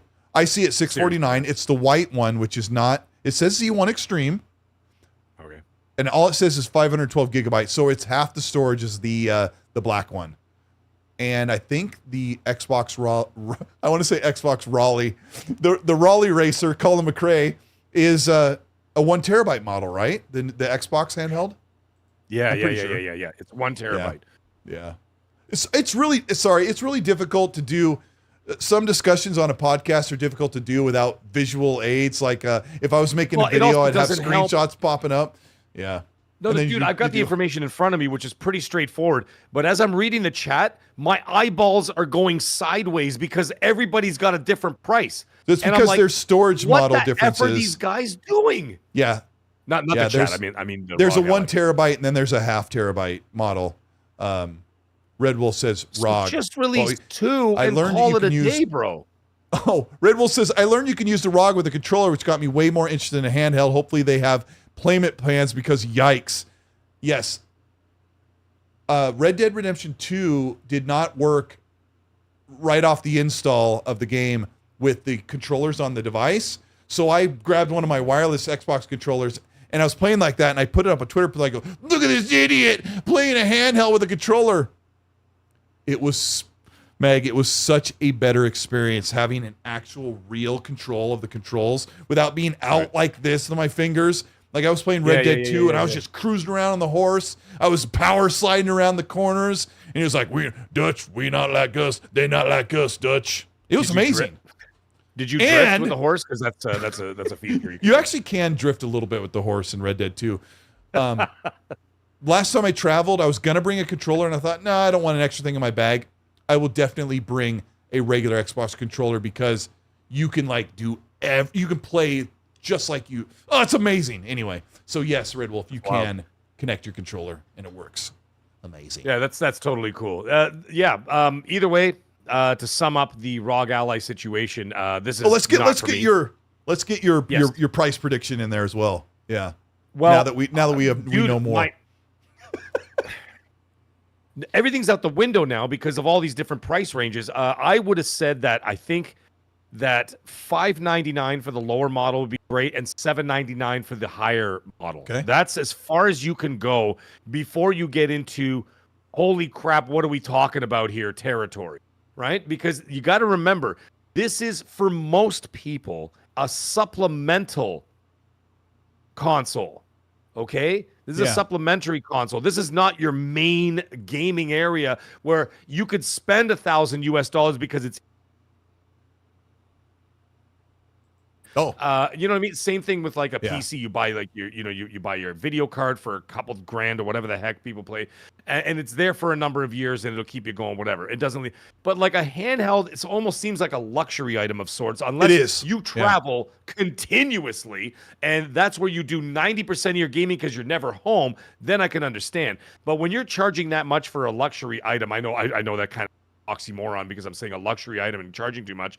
But the thing is, for most people, like I said, it is something that you would just have on the side. You're farting around on the couch with it. I'm going to say the obvious, Mag. Traveling every day, $1,000, dude. Come on, man.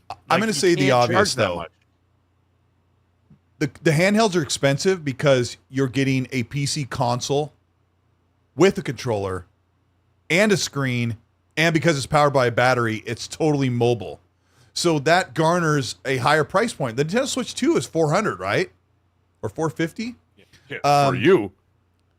Yeah, for me. I want to. We talked about the price until we beat it into the ground. I want to talk briefly about how fanboys have absolutely hated the concept, the very notion that Xbox co-developed this thing, put their Xbox logo on it, and dares to call it an Xbox device.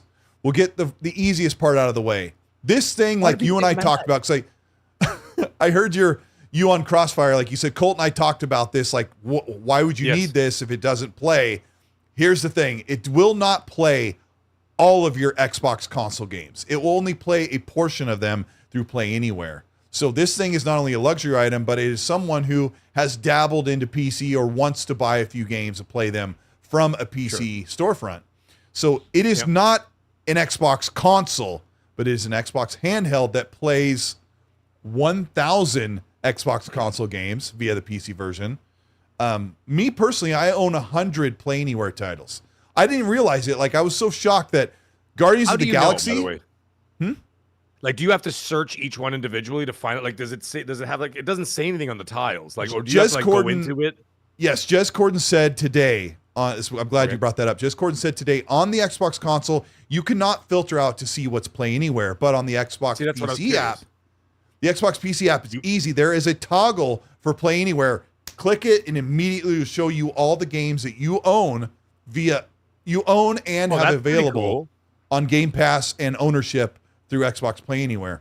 And that's hold on, cool. I'll bring it up really quick. Isn't the ROG Xbox Ally then at that point? Isn't it a PC? Isn't it the PC version of the ecosystem? So you'll be able to do that on the handheld. So like you can play Warhammer, all the games in the handheld and toggle it, and you can see which ones are Play Anywhere. Yeah, so you can play Warhammer Space Marine Remastered Craft Edition, whatever it's called. I haven't started it up yet. Yeah. But you could play it on the ROG Ally X, the Xbox ROG Ally, right? And then you could go home, turn on your Series X, and it will say, stand by while we load your save, and it'll grab your progress from the ROG Ally or the PC, and you continue right where you left off. See, the only thing you have to do is wait the 8 or 12 seconds for your save to come over on the cloud, which it does automatically. You don't have to say, would you like to bring your save over? It just automatically does it. If I go into the Xbox library on the Xbox PC app and I say, show me games that are, where is it? There's a Play Anywhere. Oh my gosh, I don't know where it is. Doesn't matter. You can't see it anyway. You can do it easily on Xbox PC. But PlayStation fanboys, and probably mostly just PlayStation fanboys, are upset that Xbox fans are excited about this console. Now, I defraud myself because I told people outright that the PS5 Pro is a scam when there were people out there who were excited about getting one. Regardless, they think that $700 price point is fine for them. But I didn't harp on it forever, but this thing's only been out for a week where people have been talking about it. So, what do you think has upset people the most? Because there's one more thing, Mag. It also plays all of those PlayStation games, and it's called an Xbox. So tell me what you think you've seen that people are upset about that they don't like with the ROG Ally Xbox. I was doing Crossfire last week. Some of the people were agreeing with me when I was saying that the market for the price point, the market keeps shrinking, as I had said before. And I didn't see anybody angry about it, and I didn't see anybody angry about the PlayStation games being on there. I don't think most people at that point cared. There are people in the trenches still, which I didn't see in the podcast scene, on the YouTube scene. The people that I saw fighting and arguing were, surprise, surprise, on Twitter, going back and forth about all this stuff. And I'm sitting there holding my head, and I'm going, you guys are literally giving me a headache. Like, who the hell can, like, and then some guy would chime in, some guy with like some base dude with like a little bit of like sense in his head would be like, bro, who cares? Did you play Spider-Man 2? It's like he asked this guy, he's like, did you play Spider-Man 2? Yes. Did you get the platinum? Yes. Like, so what do you care? Who gets it next? It's not yours. Same with Xbox. It's not yours either. Like, Jesus Christ. Like, just let it go.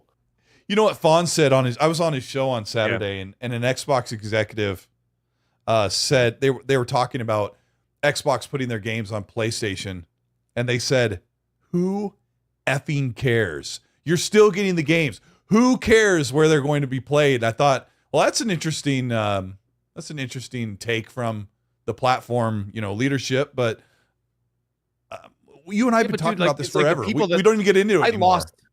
How many people, how many followers and people that I talk to on a regular basis that I considered some version of an online friend, I lost those people just from saying that Xbox was going to PlayStation, right? And I'm like, okay, let's just say it didn't happen. We're just talking about it. Why are you so angry? You don't own this stuff. It doesn't belong to you. And if you're that invested in it, you should probably see a psychiatrist. There's something wrong with you if your entire life is just wrapped up in what somebody else owns that you think you're a part of. You're not. You're not. They don't even know who you are. Just enjoy what you got in front of you, and who cares if ROG Ally, oh Jesus Christ in heaven, ROG Xbox Ally X guy is playing a game. Oh, dude, they got to find some other name. If they're playing Spider-Man 2 on a ROG, okay, I'm just gonna call it a ROG, okay. If they're playing it on a ROG, why would you get mad? It's insanity. Or you see people that literally say, like, I unfollowed him because he was playing Horizon on PlayStation. I'm like, who cares? Did you play it? Yeah, 3 years ago. Not like those pony jerks. And I'm like, oh my God, dude, just enjoy what you got. So like this argument about people getting mad about PlayStation games on there, who cares? You played them. You already played them. Let it go. Yeah. Let people enjoy it. And even me, dude, I'm not buying the handheld. Yeah. I'm not buying this thing either. It's really expensive. Magnum says, I see him right there. He's like, yeah, I see it. Relax, people are just having fun. Yeah, there are people that are having fun. Well, they're not. But they're not. That's where Magnum's wrong. Sorry, I got so many personal attacks over. Me too. Over this Xbox handheld thing. Yeah, it got really, really messy. But no, I didn't get it for the handheld stuff. There was like 3 people that said something. I'm like, okay, bro, like whatever. But no, like I've been attacked past, and I'm like, the console war stuff. Yeah, you might think it's fun, Magnum, which you're not. You're not wrong. It is kind of fun. But there are people out there that are literally seriously mentally ill people that need to be put in a hospital because these people are insane. I've had death threats over this stuff. Yeah, I got some pretty awful are you out comments. of your mind? Because someone what is happening to people? I think there is an Xbox derangement syndrome, and I know it sounds really overly dramatic, but people are campaigning, like rallying in the streets for people to not associate the word Xbox with anything positive. Like one guy told me it's literally just an Asus ROG Ally, nothing more. And I'm like, well, you haven't been paying attention because this thing was co-developed by Microsoft and Xbox. It has the Xbox handles, triggers. It has the Xbox button. It has the UI integration. It's got all of the game bar integration in it, which will come to other handhelds as well. But they co-developed this thing. And it plays every PlayStation. It plays. I was gonna say. Well, it plays every Game Pass game. It plays every Xbox Play Anywhere game. It plays all these other titles plus PlayStation games. All right. That's cool. That's awesome. If you got the money for that, great. To wrap up this whole conversation about the handheld, I'm sure people don't care about what I'm going to do, but I'm just saying for me personally, like it's a no buy for me because A, it's way too expensive for me for me to be able to justify a purchase like that. Like, I'm not even buying the Switch 2 right now because it's $800 for me. I mean, that's insanity. Oh my gosh. Now the thing is, well, yeah, it's $800. Well, to be fair, it's $800 with Mario, but whatever. Anyways, I do all my gaming right here. Okay, I have one home theater upstairs where I can game, and then I do a lot of the gaming in my studio down here because I have the superior screen and the sound and everything down here, and all my headphones are attached to this room. So I do my gaming down here. When I'm out of the house, I'm either at work or I'm doing something for or with the children or with my family in general. I'm not actually on the road too much to be able to bring a handheld with me. I am sometimes, but that's usually but I'm busy. Like, I'm busy doing stuff. I'm not sitting on a train for 18 hours, like twiddling my thumbs. That's not how I deal with my business. And so therefore, you know what I mean? Like, it's just, like I said, 99.99% of all my gaming happens. So for me to justify a $1,300 Canadian with the conversion, $1,300 handheld purchase is insanity to me. I would rather spend that $1,300 on the consoles I have, literally, and $1,300. You know how many games I could buy for that? Discounted, wait for Black Friday sales, or buy them day one. I could buy tons of games all the way into the next generation easily. Yeah. With $1,300. So for me, I'd rather invest in the stuff I got right here. And then there's another cost that you and I have talked about that's important to us is we said that Xbox needs to launch their handheld. This isn't their actual handheld because that's probably canceled. But this ROG Ally, you can buy a dock for it, but I think the dock is like $100 or something. Let me look. Where you can connect it to your TV. I think it's really expensive, the docking station. Let me get the Best Buy price where the numbers will be all over the world, all over the place. Oh, okay. Wait, is that it? No, that's glass defense. Yeah, $80 for the dock where it plugs in via this mini HDMI or whatever it is. So yeah, I don't know. It's a lot of money. And there's so many people who's like, I'm just going to buy one. Like, it's got Xbox on it. I'm going to buy it. Oh, Stanley Buffy just says, Colt, come on, man. You told people. I told people what? I told them what? It's fine if you want to buy it. Go ahead. Like, I'm not going to smack talk anybody for buying it. Oh, my God. This will be the last time I have this conversation. Magnum. He's like, I just checked. It's $630. $630 in Canada without the game. It is $699 plus 13% tax is $796.86. Yeah. That is $800, dude. It's off by $2.14. So I think it's, I hate Colton Mac. Cybercut, you're hilarious. So it's an $800 console up here. So anyways, that'll be the last time I have to talk about tax in Canada. This doesn't count. Country in the world. This doesn't count, Stanley, but there's a difference between the Xbox the Xbox handheld thing, because it's expensive. Like, Meg and I are thinking $800, $900. So it's more expensive than the PS5 Pro. But this thing is mobile. It plays millions and millions of games. It plays all the games across all the PC storefronts. It plays thousands of games on the Xbox PC app. It plays up to 1,000 of your Xbox console games with the counterpart. So that's a big difference with just a PS5 that only plays PS4 and PS5 games. That's it. The PS5 Pro only plays PS4 and PS5 games, where the ROG Ally handheld is mobile and plays millions. It plays retro games, emulation games, everything. And when I said the PS5 Pro is a scam, I said that first week, but if you paid attention, I've said this many times, like with Mag here, that I've looked at the PS5 Pro over the time and I'm like, it makes games look really good. If you've got $700 and I've said on this show, if you play most of your games on a PlayStation, go ahead and upgrade, because I would if Xbox had a better upgrade. So, yes, I have a tweet where I said it's a scam, and I certainly felt that way that week for sure. But it's sort of like, oh, stop being mean when I say let people enjoy the thing if they want to buy the Xbox ROG Ally. But you know what I find is that people feel like they're being well, they're crazy, but they also feel like they're getting personally attacked if I say this is not for me or this is for a very small market. I'm like, guys, I'm not attacking you. You can go ahead and buy one, enjoy it, take pictures, put them on Twitter, send me DMs and be like, bro, I got it. This is awesome.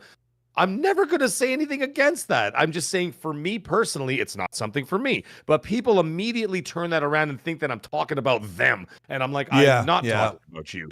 And that's what happens with your tweets. That's what happens with but you know, the thing is, at the end of the day, I've come to the understanding after 5 years on YouTube and only 5 months in the channel, I've come to understand that when you're a public figure, everything you says gets over scrutinized. And the thing is, it gets it's fair. Twisted and turned and, you know, it's fair to get that criticism because, you know, we only have like a certain amount of people to watch the show. And so it can seem like we kind of speak for other people because we're saying something and they can't say anything back because we're the ones on the mic. And there's a little bit of Mag and I that we would hope that we could use some of our old man wisdom, or like, I'll do a little more digging than other people and say, I don't know if this thing is worth it for $900, or I don't know if the PS5 Pro is worth it for $700. If you're looking to like get a couple of multi-plats that play a little bit better, like, but if you're like invested in that ecosystem, you should upgrade. Like this is just like my best advice I could give as an old man. Like, should you spend your money this way? I mean, maybe you didn't ask, but do whatever you want. Do whatever you want. Money. Yeah, it's absolutely. Money. You want to go buy it? Like I was talking to Boom on the phone actually earlier this week, and we were talking about it. And Boom said, "I'm buying it day one." I'm like, "Awesome!" I said, "Send me pics. Let me know what it's like." Look, what the hell am I gonna say? Same thing like, when you said you were day one on the Pro. I'm like, I can't wait to hear how you like it. That scam piece of crap you bought. I love the Pro. I think it's great. I'm enjoying it, but like it is what it is. But it's like what? Like who cares? But everybody watches each other's pockets, right? You know, I remember when I bought my car, I posted a picture of the car I got. And it's the first time I ever bought a brand new car. Never bought a brand new car in my life. And when I bought it, they're like, "You should have got the 8."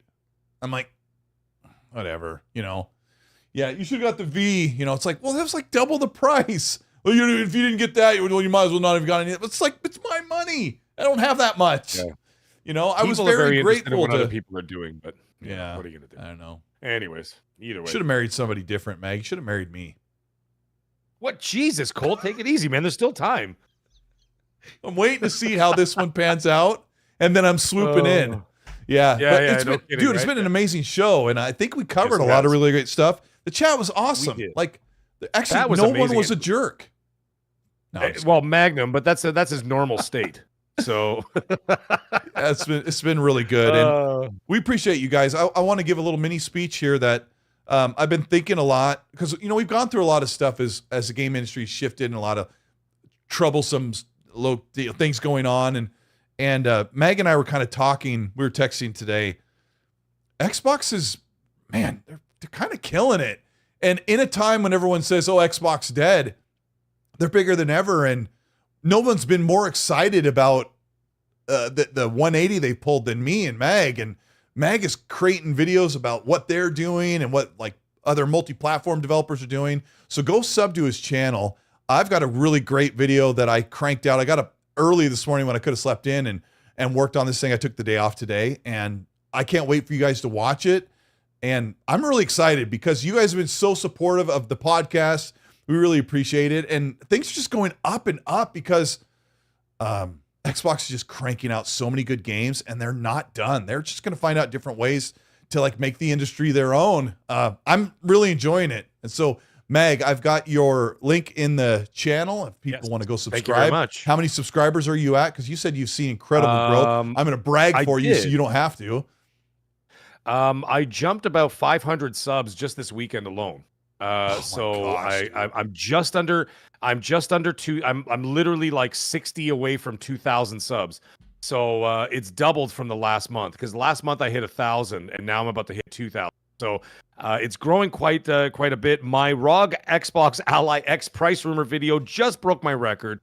So that's 5.5 thousand views from yesterday's video. Holy smokes, bro. And that's huge. How many subs are you at?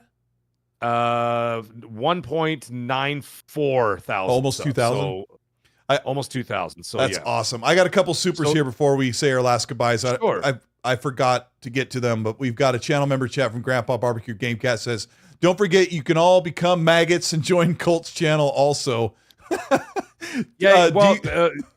the reason why I'm saying that is because memberships are just coming into my channel now because I just got approved for them. Yep. And I spent hours yesterday, last night, late at night, and I was creating all the different badges and everything else. And what I did, instead of having badges with badges, we don't need no stinking badges. Badges. Yeah. The badges that I put are all characters of my favorite video games of all time. Awesome. So as you get down like 1 month, 2 months, 6 months, 12 months, whatever, 18 months, they're all different characters. So I've got like Ellie from Last of Us. I got Miss Pac-Man. I've got Master Chief. I've got Doom Guy. I've got Lara Croft. I've got Lady Dimitrescu, of course, Resident Evil. That's for like the top tier and whatever. So I did all that stuff. Anyways, what I did is I labeled my 3 tiers for the memberships to the channel are the Magnificent Maggots. That's the first one, and Maggots is obviously in giant letters, right? And then the second one is Magtastic Maggots, and then there's the top tier Maggots, and then the entire group of all the people that'll be members of the channel are Legion of Mag. So that's what I've been doing. So I did that yesterday. I'm assuming that's what he was talking about. Yes, yeah. So I was doing that. That's nice, man. I remember those. I have not. I should make some new icons because some kind of passes over. You know, the Broke Boy Insider, thank you for the super, says the Xbox ROG Ally X, as in Half-Life Alex.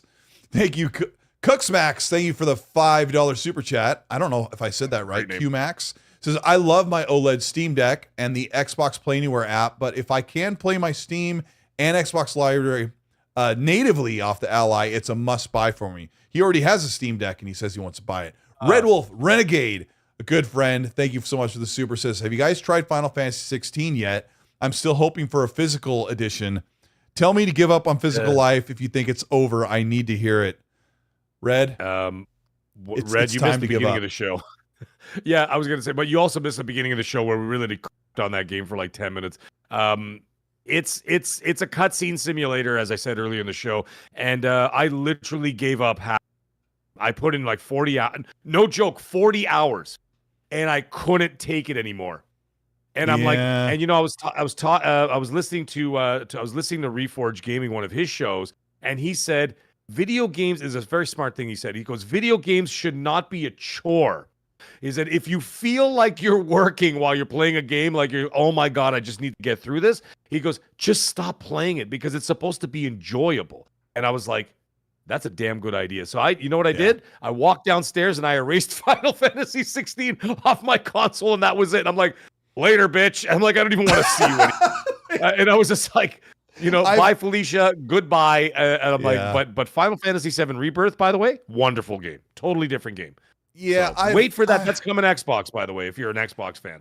Yeah. I don't know. There are some games that everybody loves. There's like big game of the year titles that I've like, I'm not going to finish this. It's just, everybody has different things. But Red, we talked about in the middle of the show about Xbox's push to support physical. And I talked to somebody that doesn't work at Xbox, but I talked to one of my buddies who's really knowledgeable about things and said, or is just really smart when it comes to what's going to happen. And he said they can't just leave the physical customers behind. So we both came to the idea that they'll probably have a modular disk drive that you can buy separately for the next console. But there is articles coming out this past week that say that Xbox, they're blaming Xbox for ditching the physical part of their games. Their first party games don't have physical editions. And then just Corden said a lot of games don't even have the actual game on the disc anyway. It's unfortunately is just a bygone era that the world is moving past it. And I say this briefly in my video for tomorrow, but in the 2030s, most people will be gaming on demand or downloading immediately, just like we do music and movies, and we'll love it just like we love our entertainment that way in the future. Let me see if there's anything else. Mag, thank you so much for what you're doing. I'm really proud of you. You'll hit that 2,000, and congrats, bro. It's an amazing time to grow a channel, and I'm glad that you're able to do that here. Yes, sir. Just to be very quick, this is someone sent to me, and he wanted me to read it to you too. His name is Dukinator, and he listens to the show every single week. He's on Xbox all the time. And he sent this to me, and he wanted how much the show means to him. And he's sick with cancer. And he said, he goes, I'm over 4 years into the battle right now, and I was originally told he had 1 year to live. My kids are now 5 and 9 and will have memories of me in a good way and not just remember me being sick in bed. I get to see my daughter graduate kindergarten next week, and I didn't know if I would even be able to see her to start preschool. Here's where it gets in here. You and Colt, I listen to every single week. It's hard for me to make it live, but I'm hoping to sometime talk soon and talk crap with you guys live in the chat. You guys definitely help me get through my treatments and the traveling to and from the cancer center I get treated in. That literally means everything to me. All this nonsense, all this talking, all this fighting, all this whatever, and name calling, everything else. When I get a message like that on my phone, and I was just like, that is just, you know what I mean? It's just incredible, man. And it just like, just if we can make like people laugh or have a good time or just forget the troubles in their world, just, you know, like be part of this community, part of the conversation. It means everything to me that everything I'm doing here, even if people hate me or they love me or whatever, and be in between, if I can help just one person, then I've done exactly what I'm supposed to be doing here, man. And that means everything to me. So I just want to say, Dukinator, we got you, brother. You're part of us, man. You're part of the crew. You're part of the XNC crew, and you always will be. And, you know, all the best. And we just want to let you know how awesome that is. Dukinator, reach out to me. You can send me an email. I have my email on my channel. Reach out to me. I'd love to talk to you. We really appreciate that.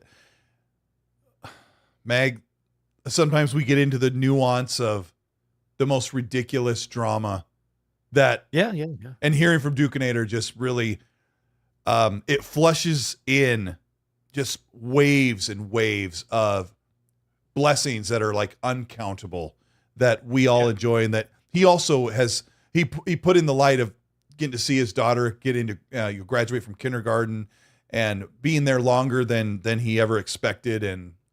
And I'll tell you what, Meg, if our stupid show makes him smile even a little bit on that drive, then holy crap.